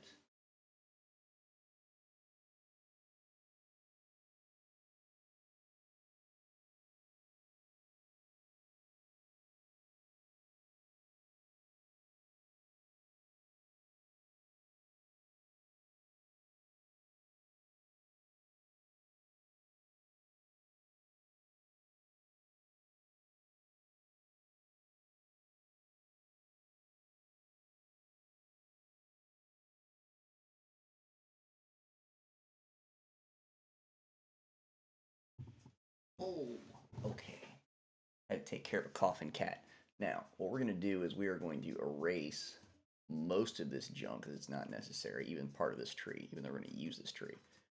I'm going to erase all of that, all of this, all of this, and yeah, all of this. Get rid of that. And all of this. And all of this. Okay. So everything over here. Oh, bye-bye. This is gone. All of this is gone. All this unnecessary stuff out of the way. All right, so we are just left with this slightly curved tree and some remnants that need to go. That's got to go. Got some pieces here. There. Oops. Hit the wrong one. All right. And any more floating nonsense? I don't see any. Okay. So what we were trying to do earlier was get this to bend and wrap around. And I'm not understanding why it can't figure that out, but we are going to figure it out for it. So we would probably place it right about here. Right. Then what we would do is a little warp in. Just a little, because we want this to go up a little bit. A little more like so.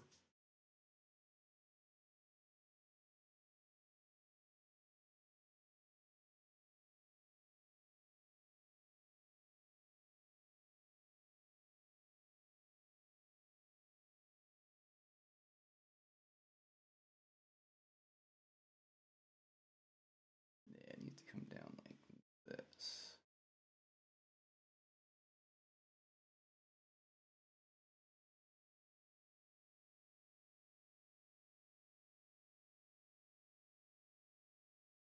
All right. We put that in its place. And then we are going to take this same branch, duplicate it, drop it on top. It's like we have it. There we go. And we're going to rotate it a little bit. We're going to find the part of it that is angled relatively close to how we need this angle. We need it angled right about yay. Right about there, I think. All right. Then what we do, put a mask on it. We fade out the parts we don't need. This is not going to perfectly blend. That's okay. I don't need it to.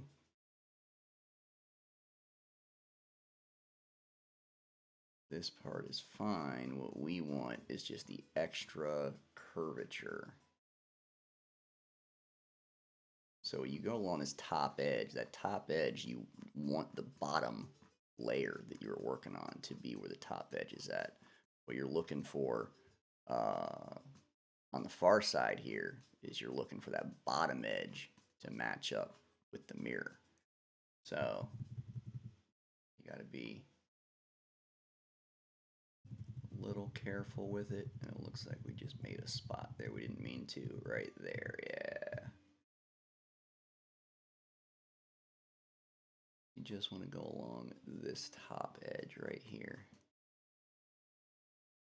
Just enough.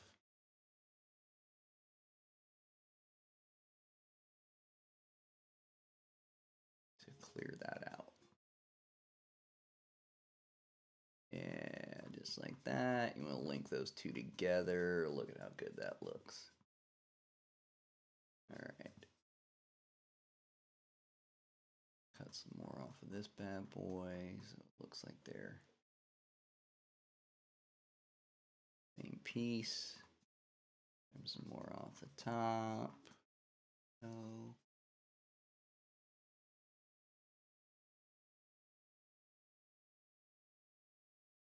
right. Yeah, that's more what we're looking for. Good, good.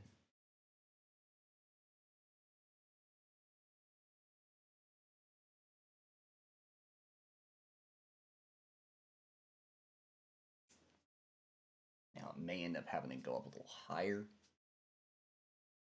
I'm not entirely sure. So let's get rid of this nonsense. That out because we don't need it that close. Trim that a little bit. Here, you want it to line up with the egg, like right there.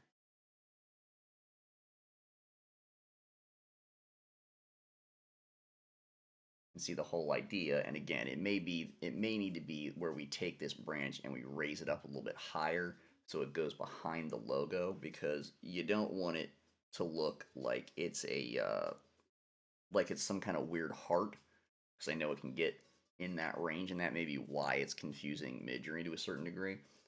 But either way, this branch needs to come down to like right here and do the same kind of like twirly, curly, you know, I'm still growing and building like this stuff is. It does it here. We flip this, we make another one, we put it here, it does it there, so they don't connect, but they look like they're about to. But again, it's coming from 4 different locations. 2 in the front, 2 in the back. They're 4 different freaking trees. I don't know why that was so hard to grasp. I can make it in 30 minutes. Like, I just, what? So anyway, we're getting there. So we'll clip this up a little bit, because it doesn't need all that nonsense on the outside. And it doesn't have to be perfect. I do want to clean it a bit.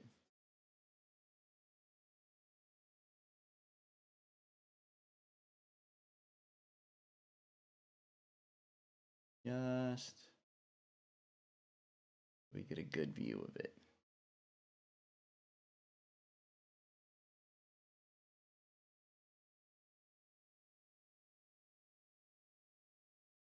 It's about to go in the back.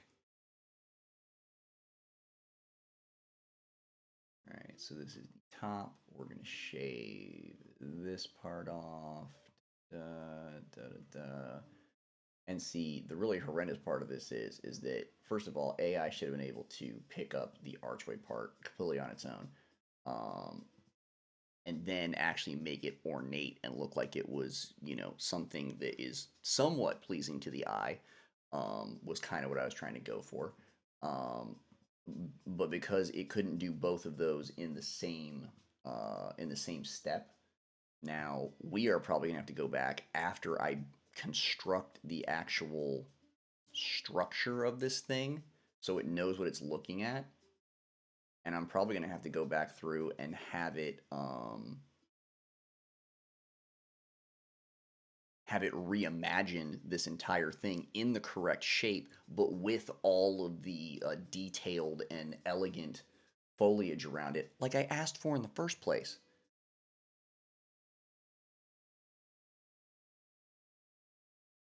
So I absolutely do not want to hear anyone talking to me about how AI is doing everything for people, because I can't get it to do the stuff I ask it to do, much less everything. Now, I don't know if that's because the things that I'm asking and the level I'm working on is just too high for it or what. But what you just saw is a lot of what happens when we're working in Midjourney and GPT and trying to build prompts. And sometimes it just goes off the rails, and honey, you can't get it back.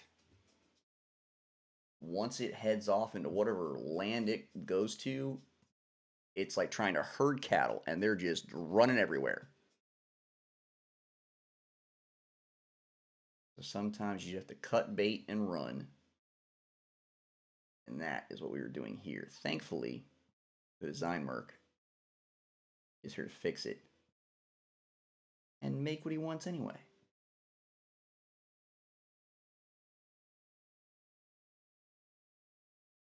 All right. We got that. We're going to make these two. Let me clean this real quick because it's kind of in the way. Messing with my mojo here.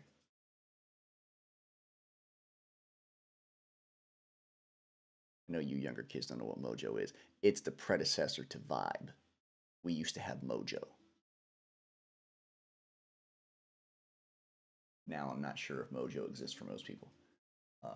I get it occasionally though. All right, so that looks like it's all one piece now. That piece is a little tall up in that area. Okay, let's merge these two together. So they are one thing. And then we're going to try to put this behind. Aha, just like that. Behind these particular parts. I just want to see if that would work. We need to flip this first. See how it sits on both sides. Like I said, we may have to extend the top of it so it's taller, because I don't want it to look like a heart, which is kind of what it's doing. And if we do this with it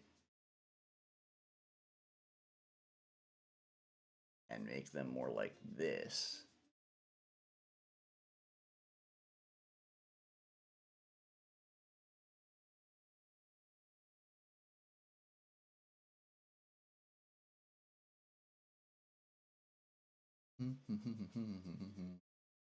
okay, I think that's a lot better. We'll stick with that. We may have to increase the size of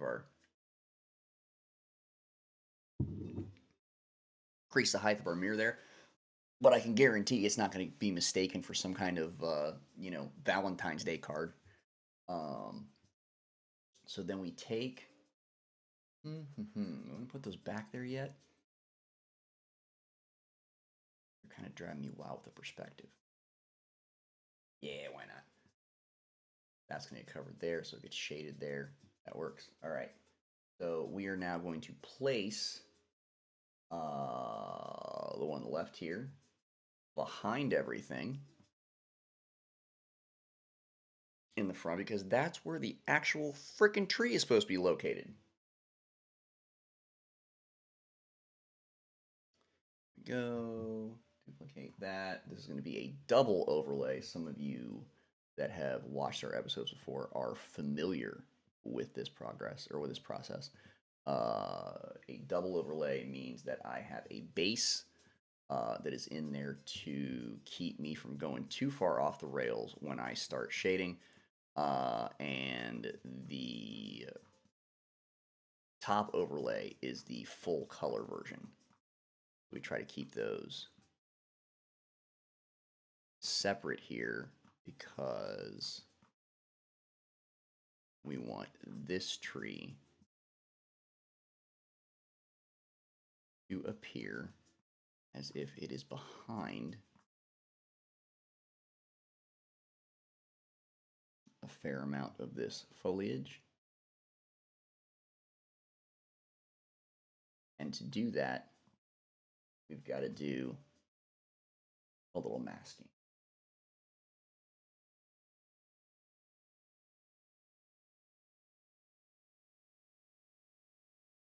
And as the great Montel Jordan once said, this is how we do it. Now, to make it look three-dimensional, I've kind of got to cut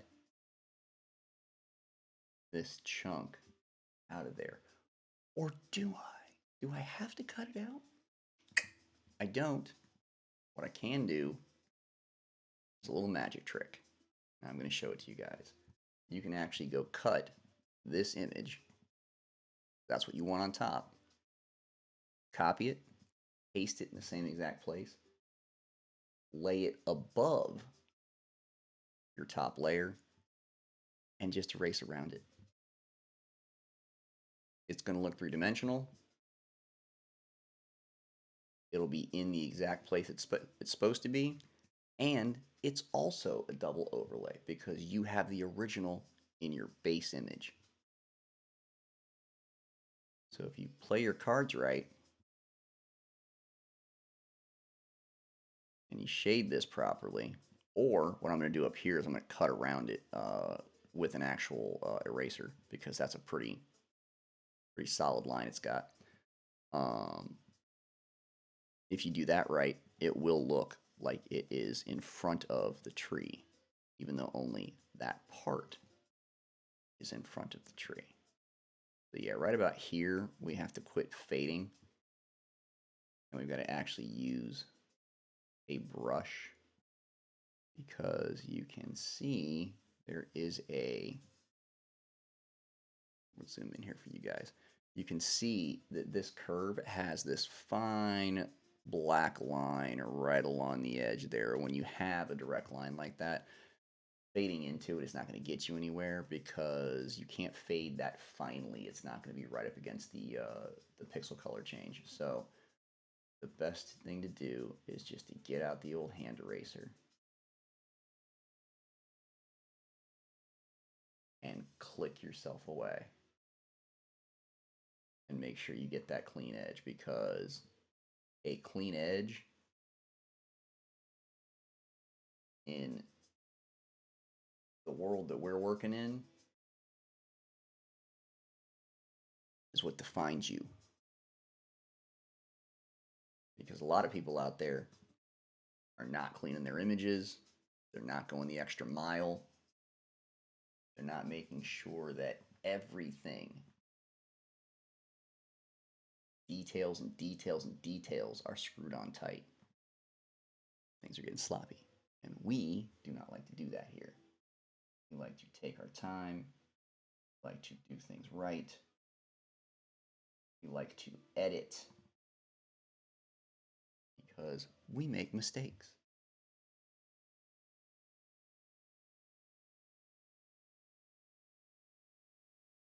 But you know what is not a mistake?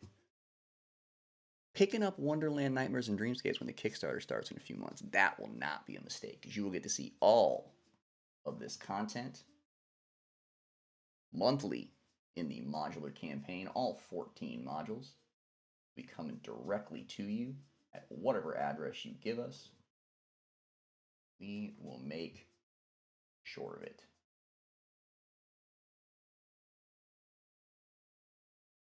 And you'll be able to say, I watched that guy make that cover. I know exactly what he did to make that happen.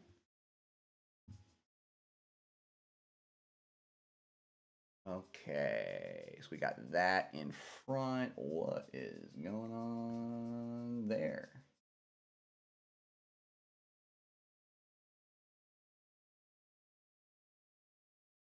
That seems like a problem.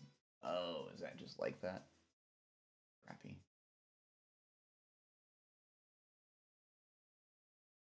Okay. Fix that in post. So at least this looks a little not the same. I feel like we need that separation there too. We're not getting it.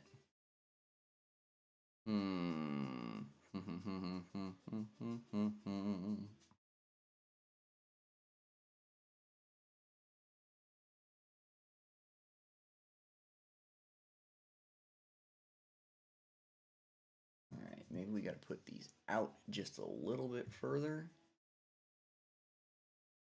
Like there. Is that the problem?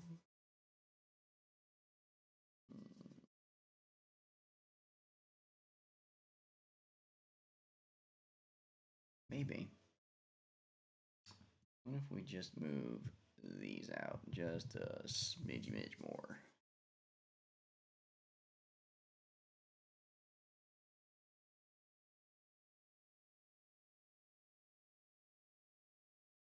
I think that might be the way to go. The point is I'm trying to make sure that when you are looking at this, you're seeing this part right here that's growing out of the front of the where the mirror is located. I want you to see that that's the front, and that this monstrosity over here is growing out of the back. And it's the same thing on this. So there's got to be some kind of separation here in between the weeds that shows you that that's actually what's happening, and got to make sure that that's actually physically there. So it may require moving the trees in the back further out to the edge.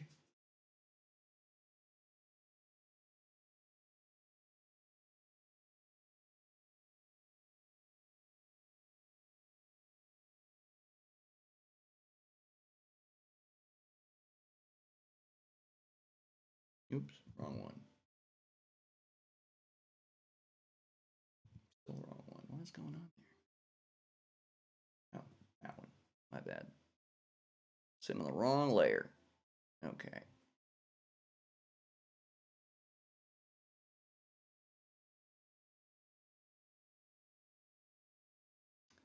Close enough for now.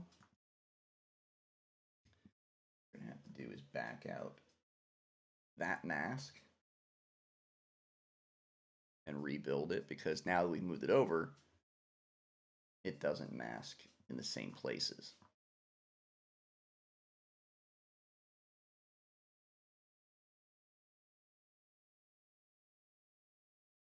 Go down to the bottom, overlay, and clean some of that up too, because it is not merging very well with the background, because it's overlaying the background, and we don't want that. We want all of this stuff out of the way.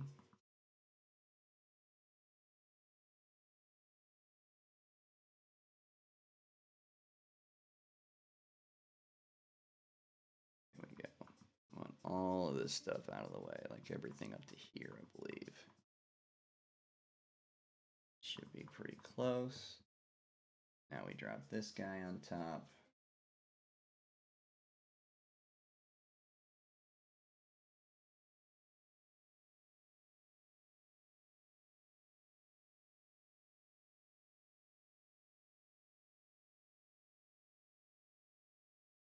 And see, if we had not done this way, this little foot that you see right here would end up looking like it came from this tree.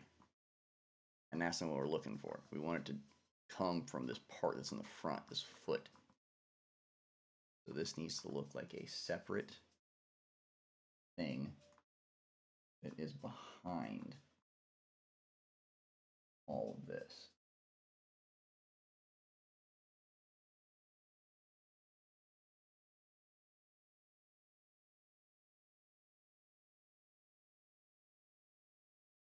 Like I said, this doesn't have to be perfect, because more than likely we are going to throw it back into Midjourney here shortly.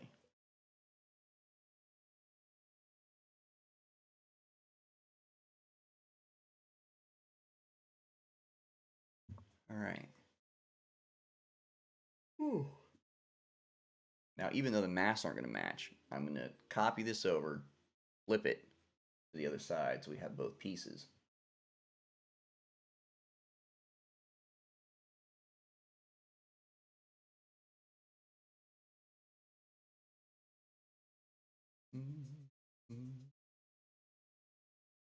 All right, and then we're going to place this right where we need it, which is right about there. Right about there. Okay. And we are going to dump both masks because those masks apply to the left side, not the right side. And we're going to have to remask those. Now, I am very aware that we did not clean the edge, the outside edge. You can see it here, there, everywhere, on either of these. That's okay. It doesn't need to be cleaned at this stage. I am still aware that it needs to be cleaned before the cover's done.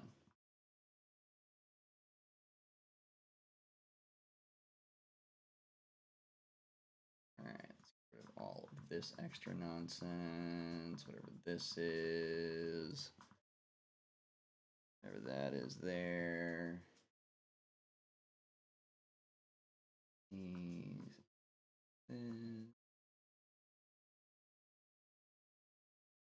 Thank you. This over here. And a little bit of this there. A little bit of that there. Okay, that should be relatively close. This back up, that's the top overlay on that side, and now we have to also fade that away. The main part is just to make sure that you're seeing it behind all of this foliage.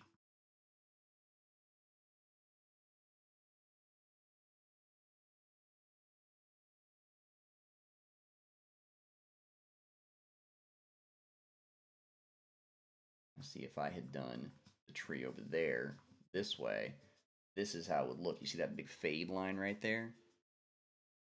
Because I didn't bother to go straight around this edge, you're going to get all that fading, and it looks like I faded it. So you got to go back a few steps, understand where your areas are, where your lines are. So I can fade up to here, a little bit here, and the rest of this has to kind of be placed over and overlaid. So we'll cut it, chop it, and slap it on top. For these purposes, what we're going to do is fade just a little bit more than what we've got, because all of this down here needs to go. If you can see the ghost particles that are there laying over that. We're going to get rid of all that. There we go. And this in here. All right, and then we're going to start to work on this, because we don't need this front root being interrupted by the tree in the back. That would make absolutely no sense. So we blend this edge. It's like that.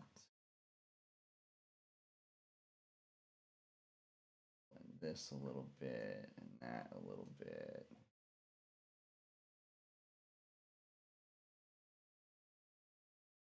Now it starts to blend together. We're going to be a little careful, and we're going to drop this down to 1/4. That way, as we're fading out things and masking. We're not going to hit anything too hard. Can't come back from.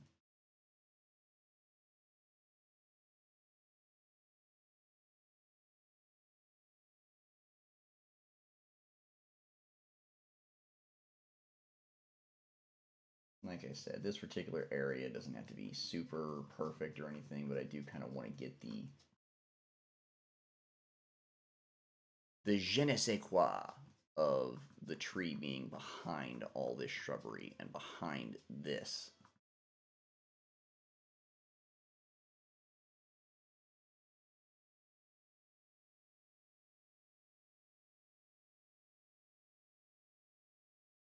All right. And again, not perfect, but at least from what I see, this is a completely separate route. This is a completely separate route, and those are two trees that are a little bit further back. So hopefully that gets the image across when I finish with it. So we are going to save this real quick because we have not done that yet.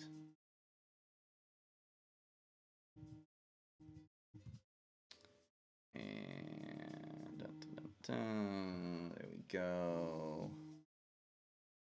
We're going to call cover design. That should work.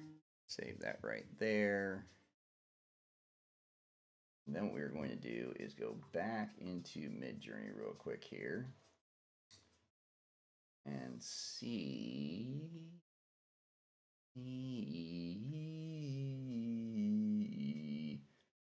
if I can get some kind of ends like this that will work for the top part of the tree.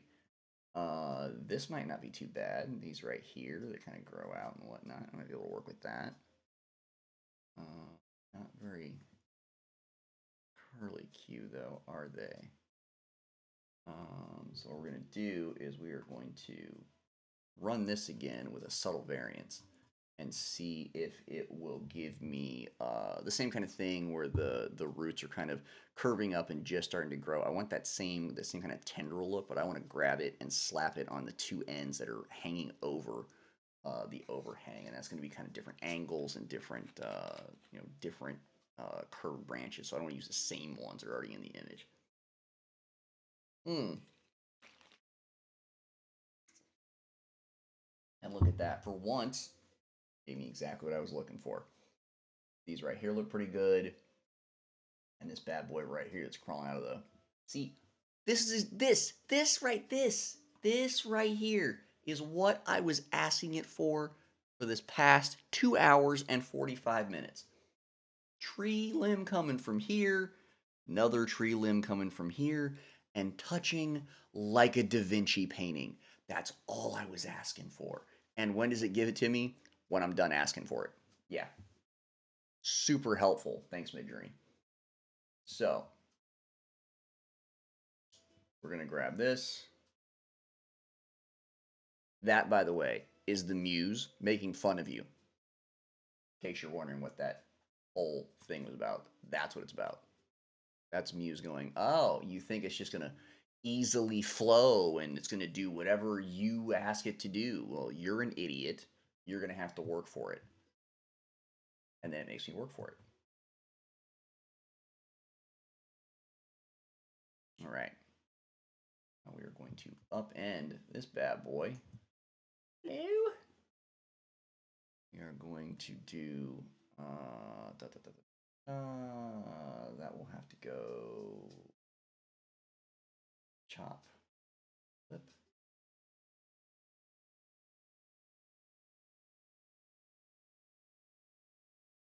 I usually just angle it.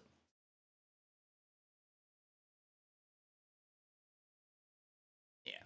All right. So we're going to take just this part right here. Just this.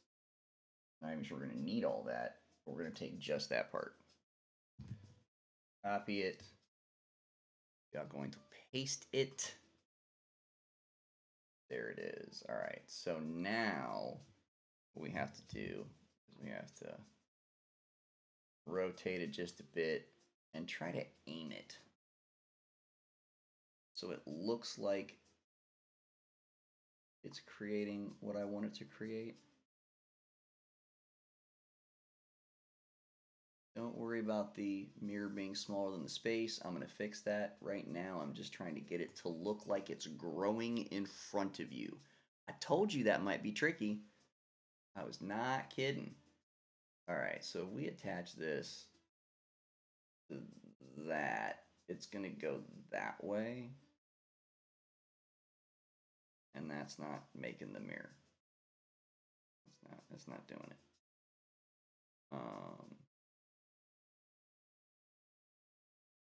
What I need is this to kind of be there.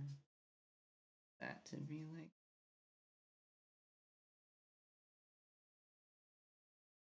All right, so we're going to try this.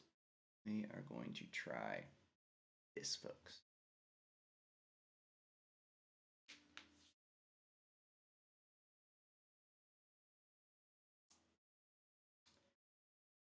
We are going to try to fade this in a little bit. But before we do, move all this area. We're going to zoom back out. And we're going to take a look at where exactly that needs to come to, that circle in the back here. So there's quite a bit more mirror opening than what we actually have mirror for. So I am going to take the part of the mirror we do have. We're not going to mess with what we've already got. Never mess with what you already have correct. Never mess with it. Things will go sideways and you will not be happy. It's better just to make a copy, paste it on top. That is the version that you play with until you get it where you want it. Then you can decide if you need to use the first one, or you can just stick with this and fade up and use just the pieces that you need, which is what I'm intending on doing. So now this is a much bigger mirror. As you can see, the bottom's not going to match. I don't care at this point. I'm just trying to see how big it has to be to cover this space. So if it's covering this area, right, it needs to be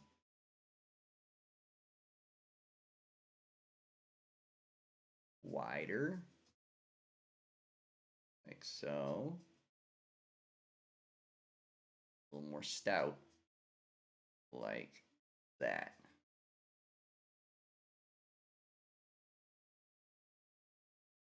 Yeah,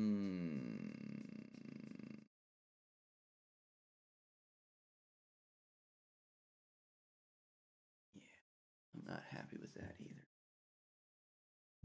I take everything I just said back. We are not doing it that way.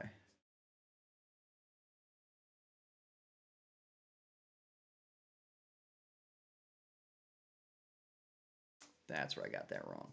Okay. I tried to fill the whole thing, and that was incorrect because all I need to fill is this part right here. And make that work with that.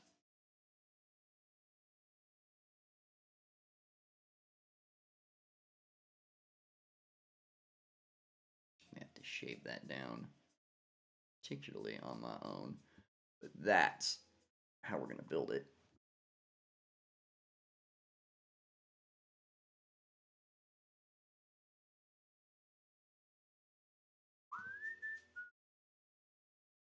All right, and then we take this part we just added, put a mask on it. We don't need the bottom half of it. It's the wrong place anyway. We want to get rid of all of this.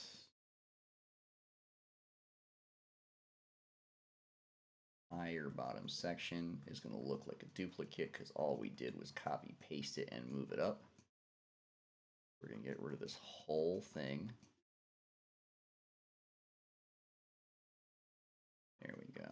what we're looking for is to just keep the black areas of the mirror because we do need it down here at the base.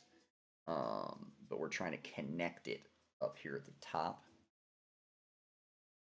Just enough so it looks like it's being built. That is the trick here. We're trying to make it look like it is being built right in front of your eyes. That is not going to be an easy thing to accomplish.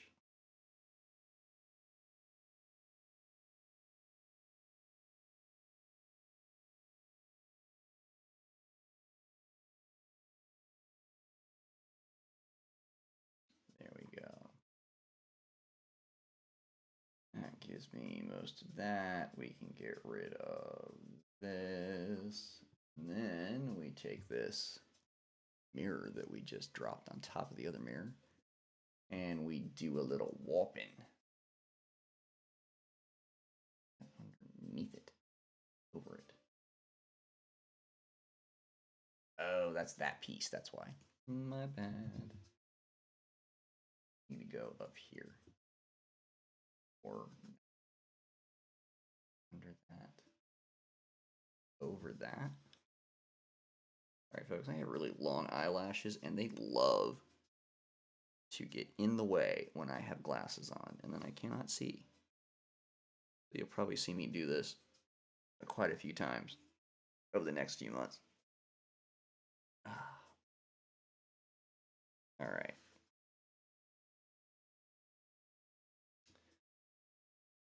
Kind of got it where I want it. That thing is on top, so let's remove that for right now because we want to connect these two things together. So let's get our warp on. There we go. We want that to angle right into that, but at the same time, you need to come over.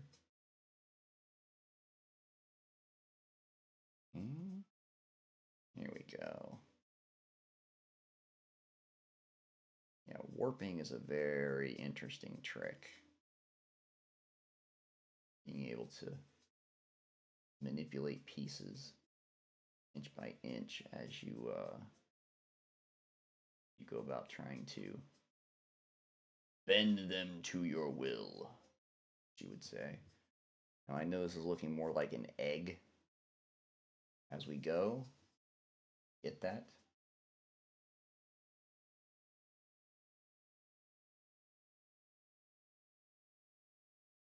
It's not wrong.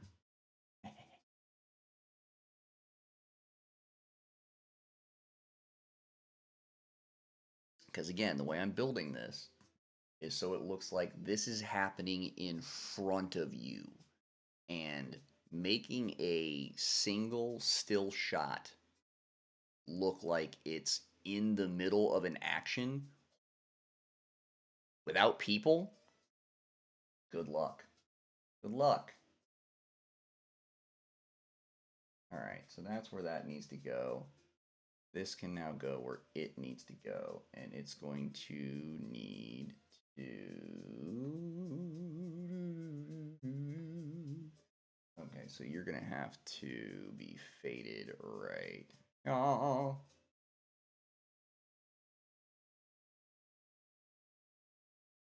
So you can go there. That doesn't help me at all. Never mind. Now, what needs to happen is this needs to be faded this way.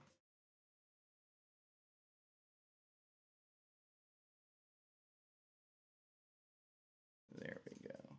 Edge of the egg is rather important there. We'll fix the rest. All right, this, we're going to use a little spot healing because this nonsense is literal nonsense and it's driving me nuts. You do not need to be there. You do not need to be there. You don't need here.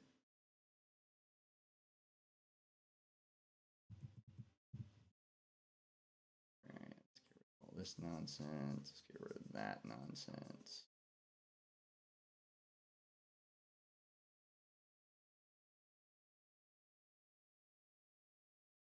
You're part of the original thing. You can disappear too. We don't need you. All right.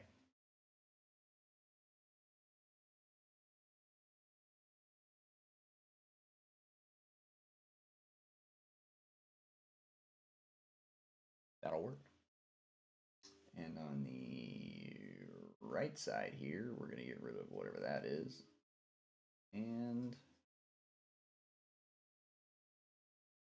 whatever that is.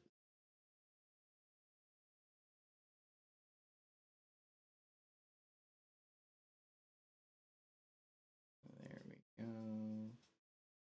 That goes there. All right. Kind of clean that up a little bit. Now we need to attach the other branch that we were talking about. This bad boy. Now, that's going to be a little tricky. We're going to have to play with it a bit. We're going to get it done. Put a mask on it.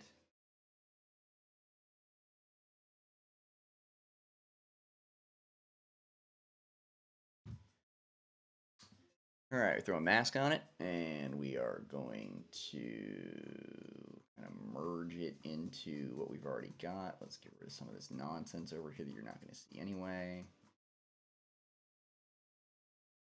Connect it right where the other branch goes over it. So it won't be such a crazy cut.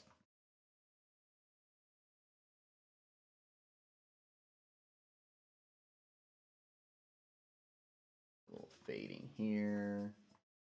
Instead, you know, it just has to be close.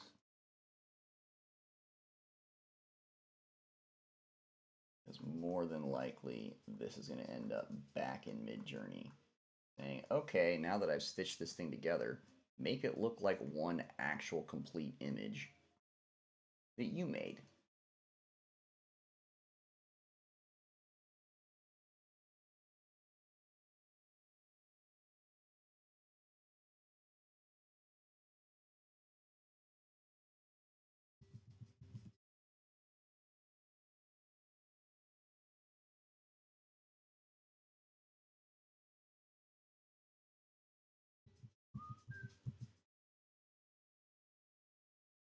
Right. Lighter fade there, because we want to keep some of that. That looks correct, so fix it. Go deep enough in. We need to go quite a bit more. There we are. There we are. So we're going to get rid of all this garbage. Don't need that.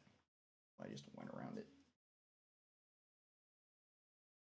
Right in here, I believe. Just like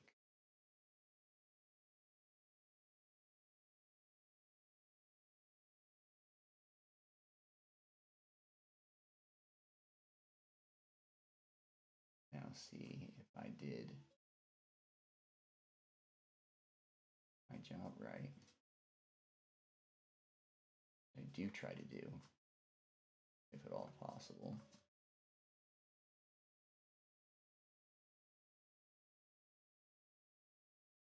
We get rid of right side over here.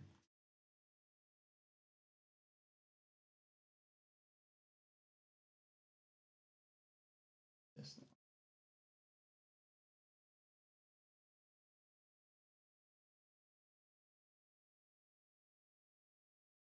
Good look. Like it's trying to build the mirror, and it's in the middle. That process. What? Very freaking beginning. Could not get. So, like we said, we'll go old school when new school doesn't do the job.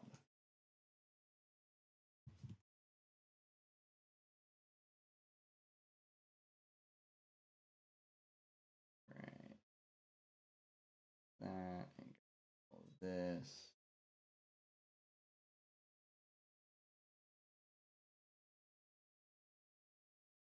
What I am going to do is I'm going to fade this into that, because that's going to have to be AI generated to get the ends the way I want them. I'm going to have to generate that as a separate doodad and add it in there.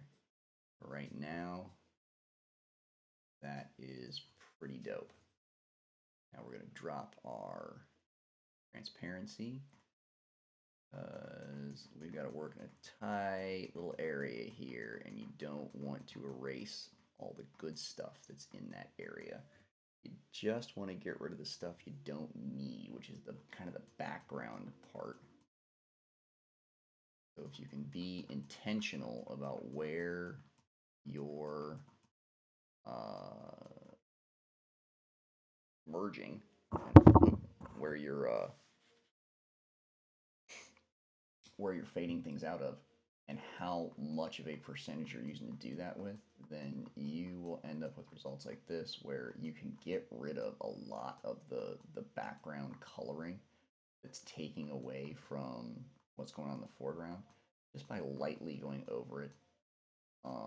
And you'll still leave the majority of the content that's on top that you want to see there, so it ends up looking like you are, seeing through something in 3 dimensions.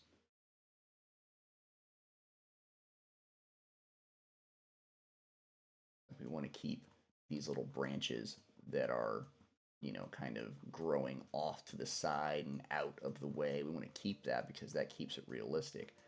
We don't want the background that came with them. They're going to be light on top of whatever it is that you're showing. So if you can just go around and clean up what's behind them just a little bit, it makes all the difference. And you zoom out and look at it and discover, oh, this looks like it belongs there.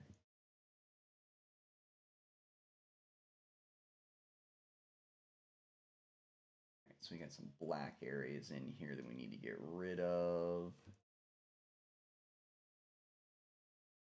Same process. You just keep it light.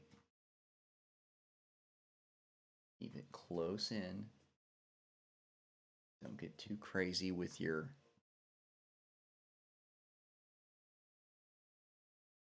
brush, and zoom in if you need to, because some of these are tiny. They're small little cracks, and all you're trying to do is erase inside them just enough where it looks like that's the way it was meant to be.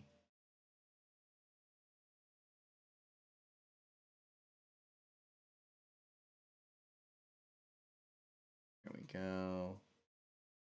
Do the same right here. It's a little technical. It takes a little bit of time, but you want it to look like this is, while it's shadowed and shaded, you still want it to look like it's sitting on top of the same background that the rest of this is sitting on top of. You want it to look as similar as humanly possible in these spaces, because this is the area where it should be transparent to the naked eye. So my job is to make it look like it's transparent to the naked eye.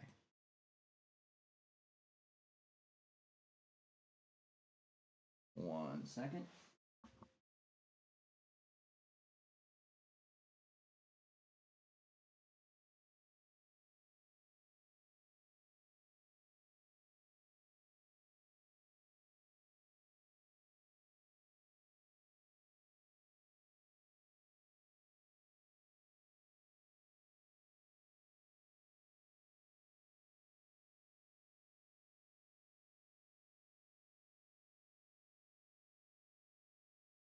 All right. Getting there. Got to get a little technical here. The detail. And get rid of some of this. And like I said, it doesn't have to be perfect. We do want to, you know, try to give AI all the help we can, because boy, when you don't, you spend 3 hours on a stream trying to get one picture. Happens like that. There we go. We're going to blow this in here. Getting the little cracks. Same here. I know this is tedious. I know it's a pain in the butt, but what you got to do, get the end result.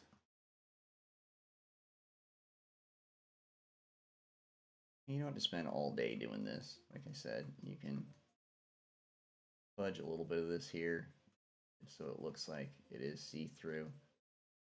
Same thing here. You want to make sure you get a little bit of that transparency in the right spots. In the big spots, especially when there's big spots like this. Definitely want to get transparency out here. It's fine to still have shadows. Shadows are fine, and you're gonna miss a few things. That's all right. Like, you want to see that mirror curve underneath there, because that just goes to show the naked eye that, oh, this is sitting over the mirror edge. So it's not part of the mirror; it's on top of the mirror. You definitely want that understanding with this particular piece.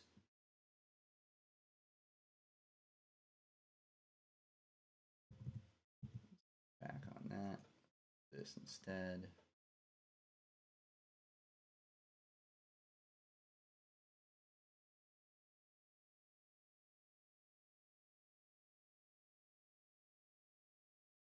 There we go. Now let's zoom out, see how messy we are. Oh, not completely horrible. That's all right. That'll work. Looking up here at the top.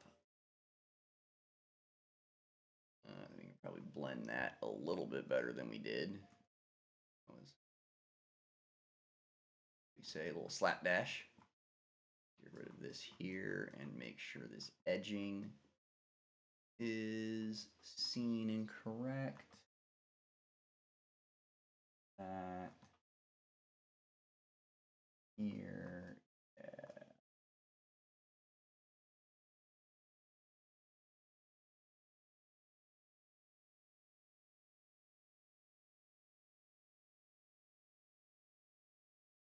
All right.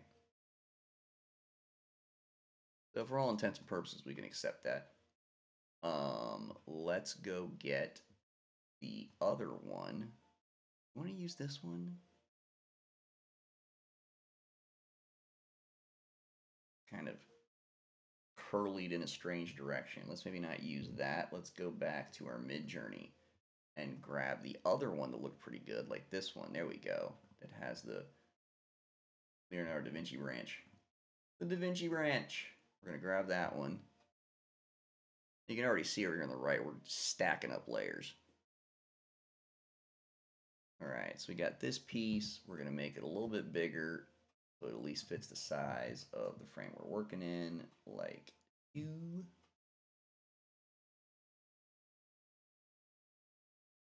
Now this doesn't really curve per se, and that might be a little bit of problem, but we can warp it.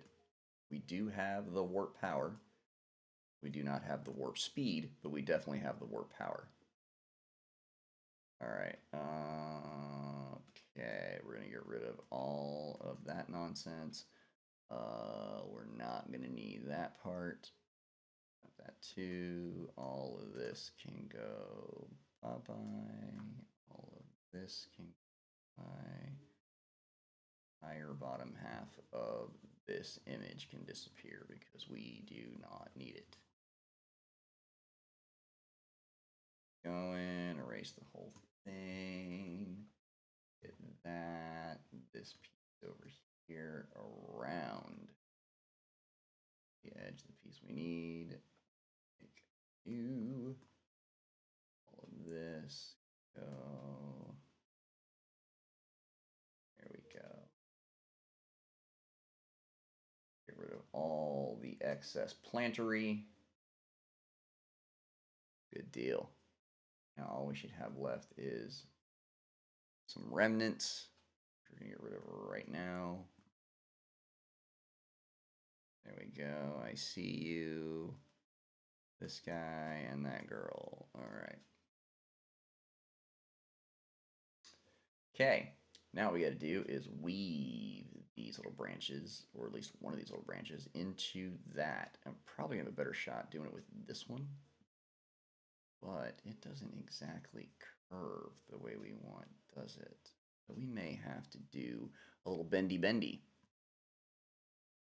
And here we go. Yeah. Kind of want to keep it relatively same shape here.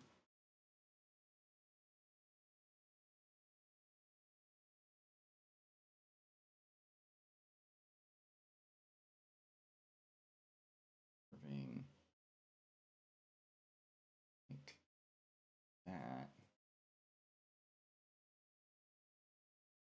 And you can't bend it too much, because if you bend it too much, then the perspective on it will change, and where the pixels are will change, and it won't look correct after that. It'll look like you bent it, which is not what we're going for.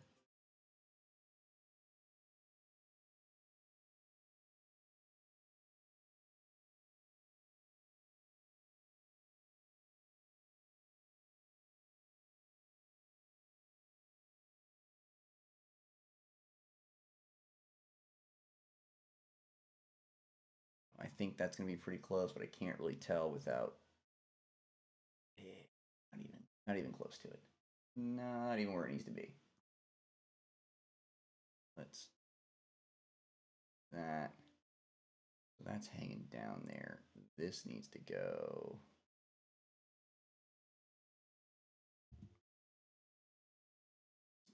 More at, looks like, this angle. Then if we do that, come on now, do that, and we warp, means this needs this way, this needs to push out a bit while this pulls in.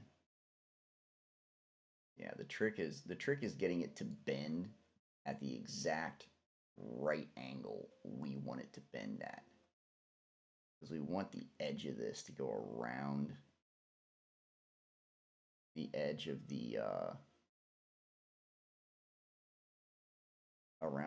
the forming mirror, but it's not built to do that. Like, that's not what this was designed for. So we have to play and navigate a bit so that it gets bent the way we want. Now that might work. Yeah, it might work like right. You bent up right there. I think it might work like that.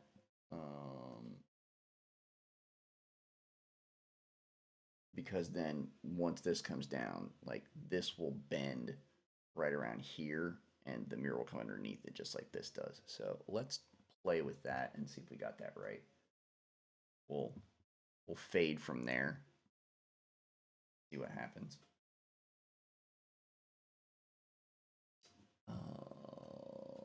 Present. Okay, and now we are going to mask what we just created, and let's get it on the branches right. I'm not going to kill this inside branch here just yet. We may need that. We may want to use it. It's connected to a lot of extra stuff over here. So we're going to hold on to it for right now. So we're going to keep it just like it's like, again, this is an action shot. So this is supposed to look like this is growing, this is growing, this is growing, this, like all those are actively moving. And it may not look exactly what you're thinking it should look like until I get what's in the mirror in the mirror. It may look like I just built this incorrectly, and I get that. But trust the process, as we like to say, as the process usually wins. Let's get that out of that. Dude.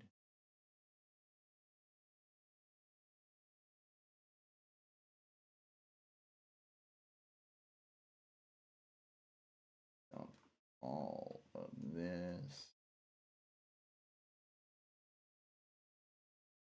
Get it right to the edge there.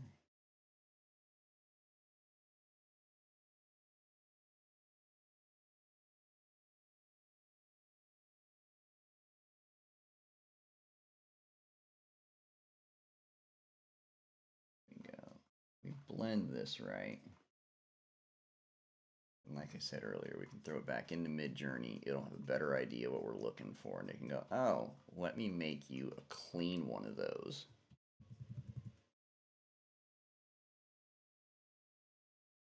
That doesn't look like you built it.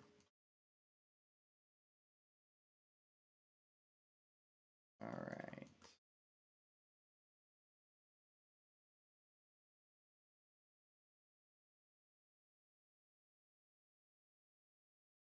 Don't need that anymore.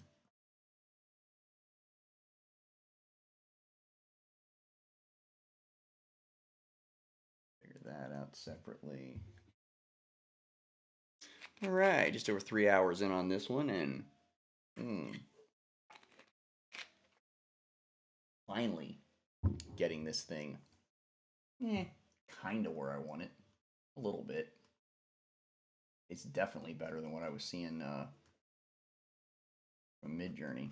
And this is why, folks, this is why this process has to be collaborative, because if you just let AI spit stuff out and that's what you're putting in your content, ooh, boys and girls, you're getting all kinds of mistakes and hairy stuff that isn't the way it's supposed to be. And let's not do that.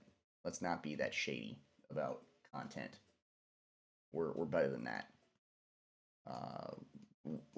Personally, us at Creative Catastrophe, we have this issue where we are perfectionists and we like things to be as close to perfect as humanly possible.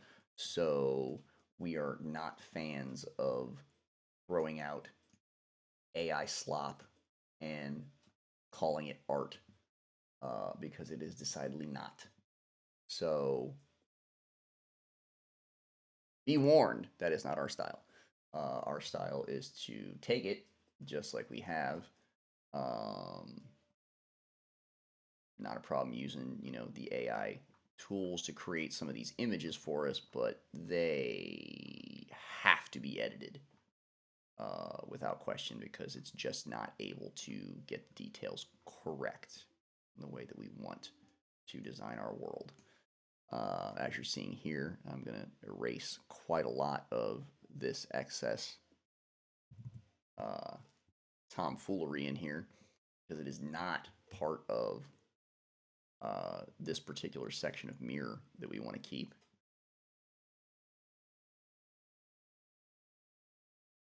There we go. Clean that up. Clean that up. I'm going to clean this up right here. And this, and this, and this. So we want to maintain this particular edge we've got going on. Because, like we said, it's intentional. We're keeping that there so that you can see that these branches are in the middle, hopefully, of being created. We get rid of this stuff, not necessary. Got this here. This kind of fades out. So yeah, there's quite a lot that goes into the fading out of the nonsense, because you kind of have to know where the nonsense is and exactly when to fade and when not. As the late great Kenny Rogers used to say, you got to know when to hold them and know when to fold them and when to walk away and also when to run.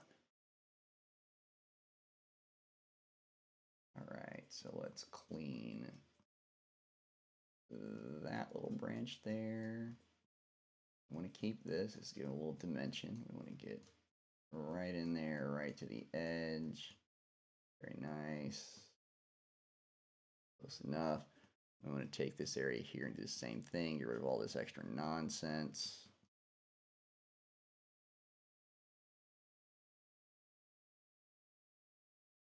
There we go.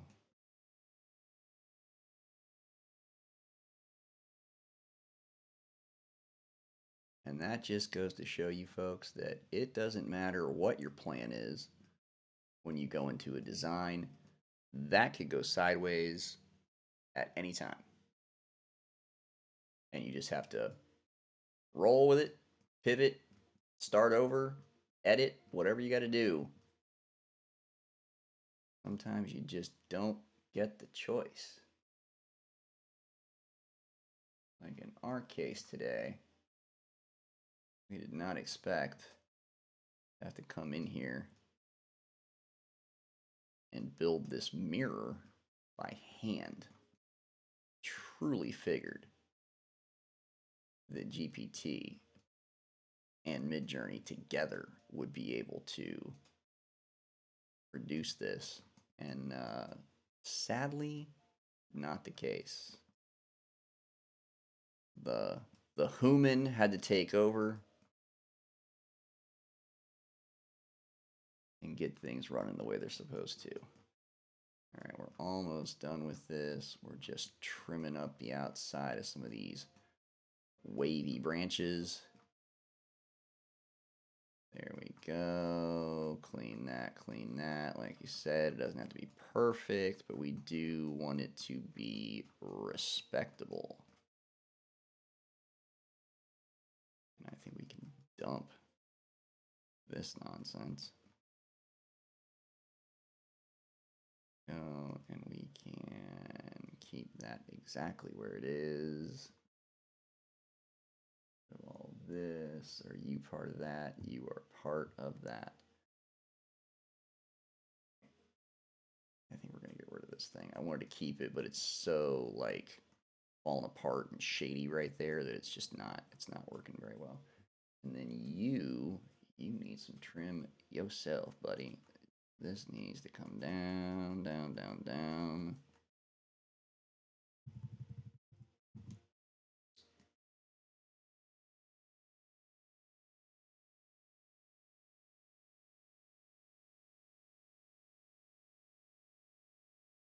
All right. And then we can come back up here, clean this up.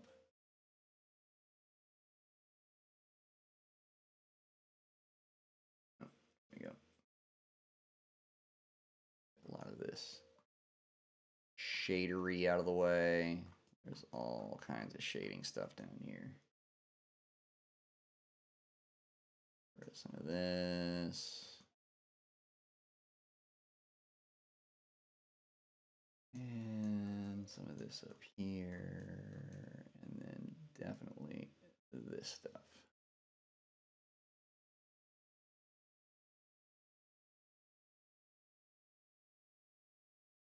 Alright, getting in there and doing that detail work. Or don't go past your edges when you're trying to trim something like this. You want to stay right on the edge.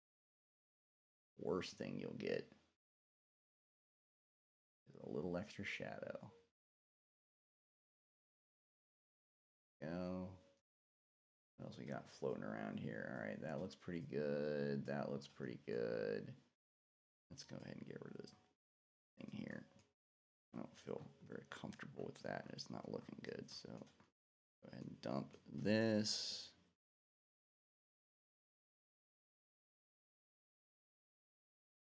Go, lighten that edging up. All right. I think we're about as well. You know what? There's a piece up here that needs to be fixed. This whole jam.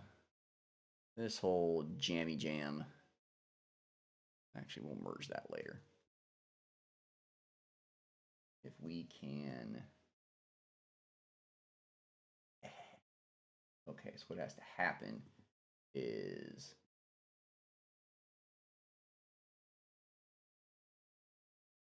you, this is going to be fun, you get to get shortened considerably.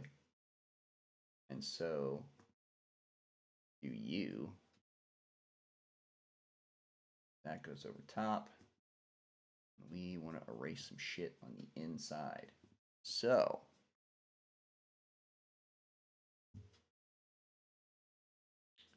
we're going to get our eraser and we're going to erase some shit on the inside.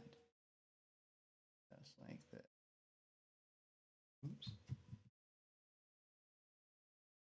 How close are we to the edge? I don't think we need to do that. Let's not bother with that. The other will do.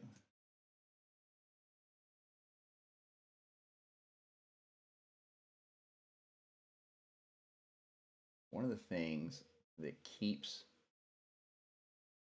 your perspective working when you're in the middle of a design is these little tiny holes where you see through, whether it's hair or tree branches or blades of grass or whatever the case may be. You got to keep those things active. So you got to keep the see-through stuff happening. Otherwise, you lose dimension in your image, and you only have to do it incorrectly once. And if it's something that somebody catches and can see, ruins the whole image, and you can't get it back because once you see it, you can't unsee it.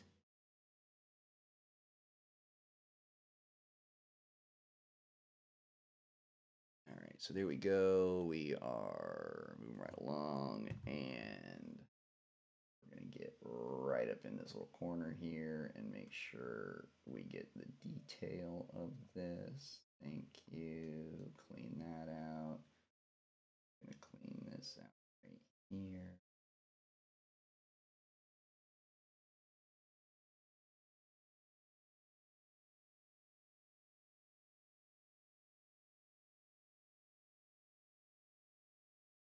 This little section in here gets cleaned out.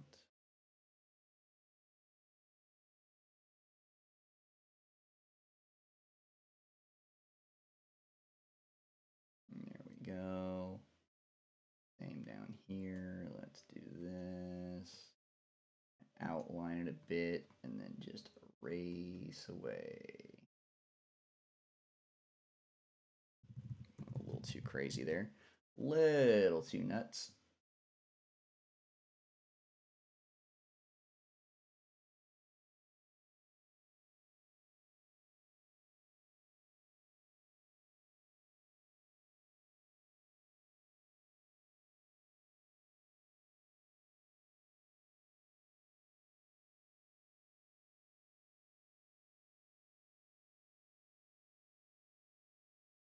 And now, can't really tell. There's a green part up here we may have to fix, but for right now, we're going to leave it right where it is. The problem is, this cross is right there. You don't want to cross, because that will confuse people. So, we're going to have to adjust this one more time. A little bit of warp, because we don't want to move this, this is where it's supposed to be. We just don't want these branches to touch.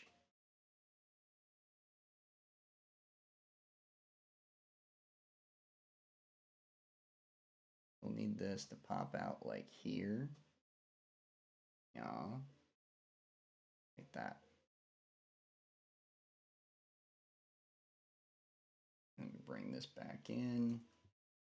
And there we go. Now what we can probably do is with this little branch down here, we can probably shrink that quite a bit. So it just kind of dies right there.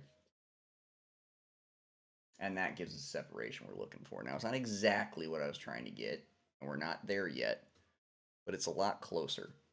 I want to fade some of this mirror in the back. I want to make sure we separate the branches a little bit better. This might need to get moved out a little bit, but it's getting there. It's just getting started, but that is going to be the beginning of the Module 5 cover. So when this gets faded out and all you have left is down here at the bottom, it will look like kind of a cross between a mirror and a portal. For right now, we're just creating a mirror out of nothing.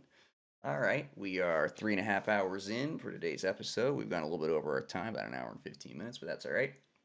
What we will do tomorrow, catch me again at 1 p.m. Eastern Standard Time, and we will pick up where we left off with the Module 5 cover with this mirror and keep building it out. And we'll throw it into Midjourney and get an updated iteration. We should have this cover finished by, I believe, the end of the next episode. So we'll be looking forward to getting into that. Until then, this is the Design Merc signing off for Building Wonderland, Nightmares and Dreamscapes, and we will see you next time.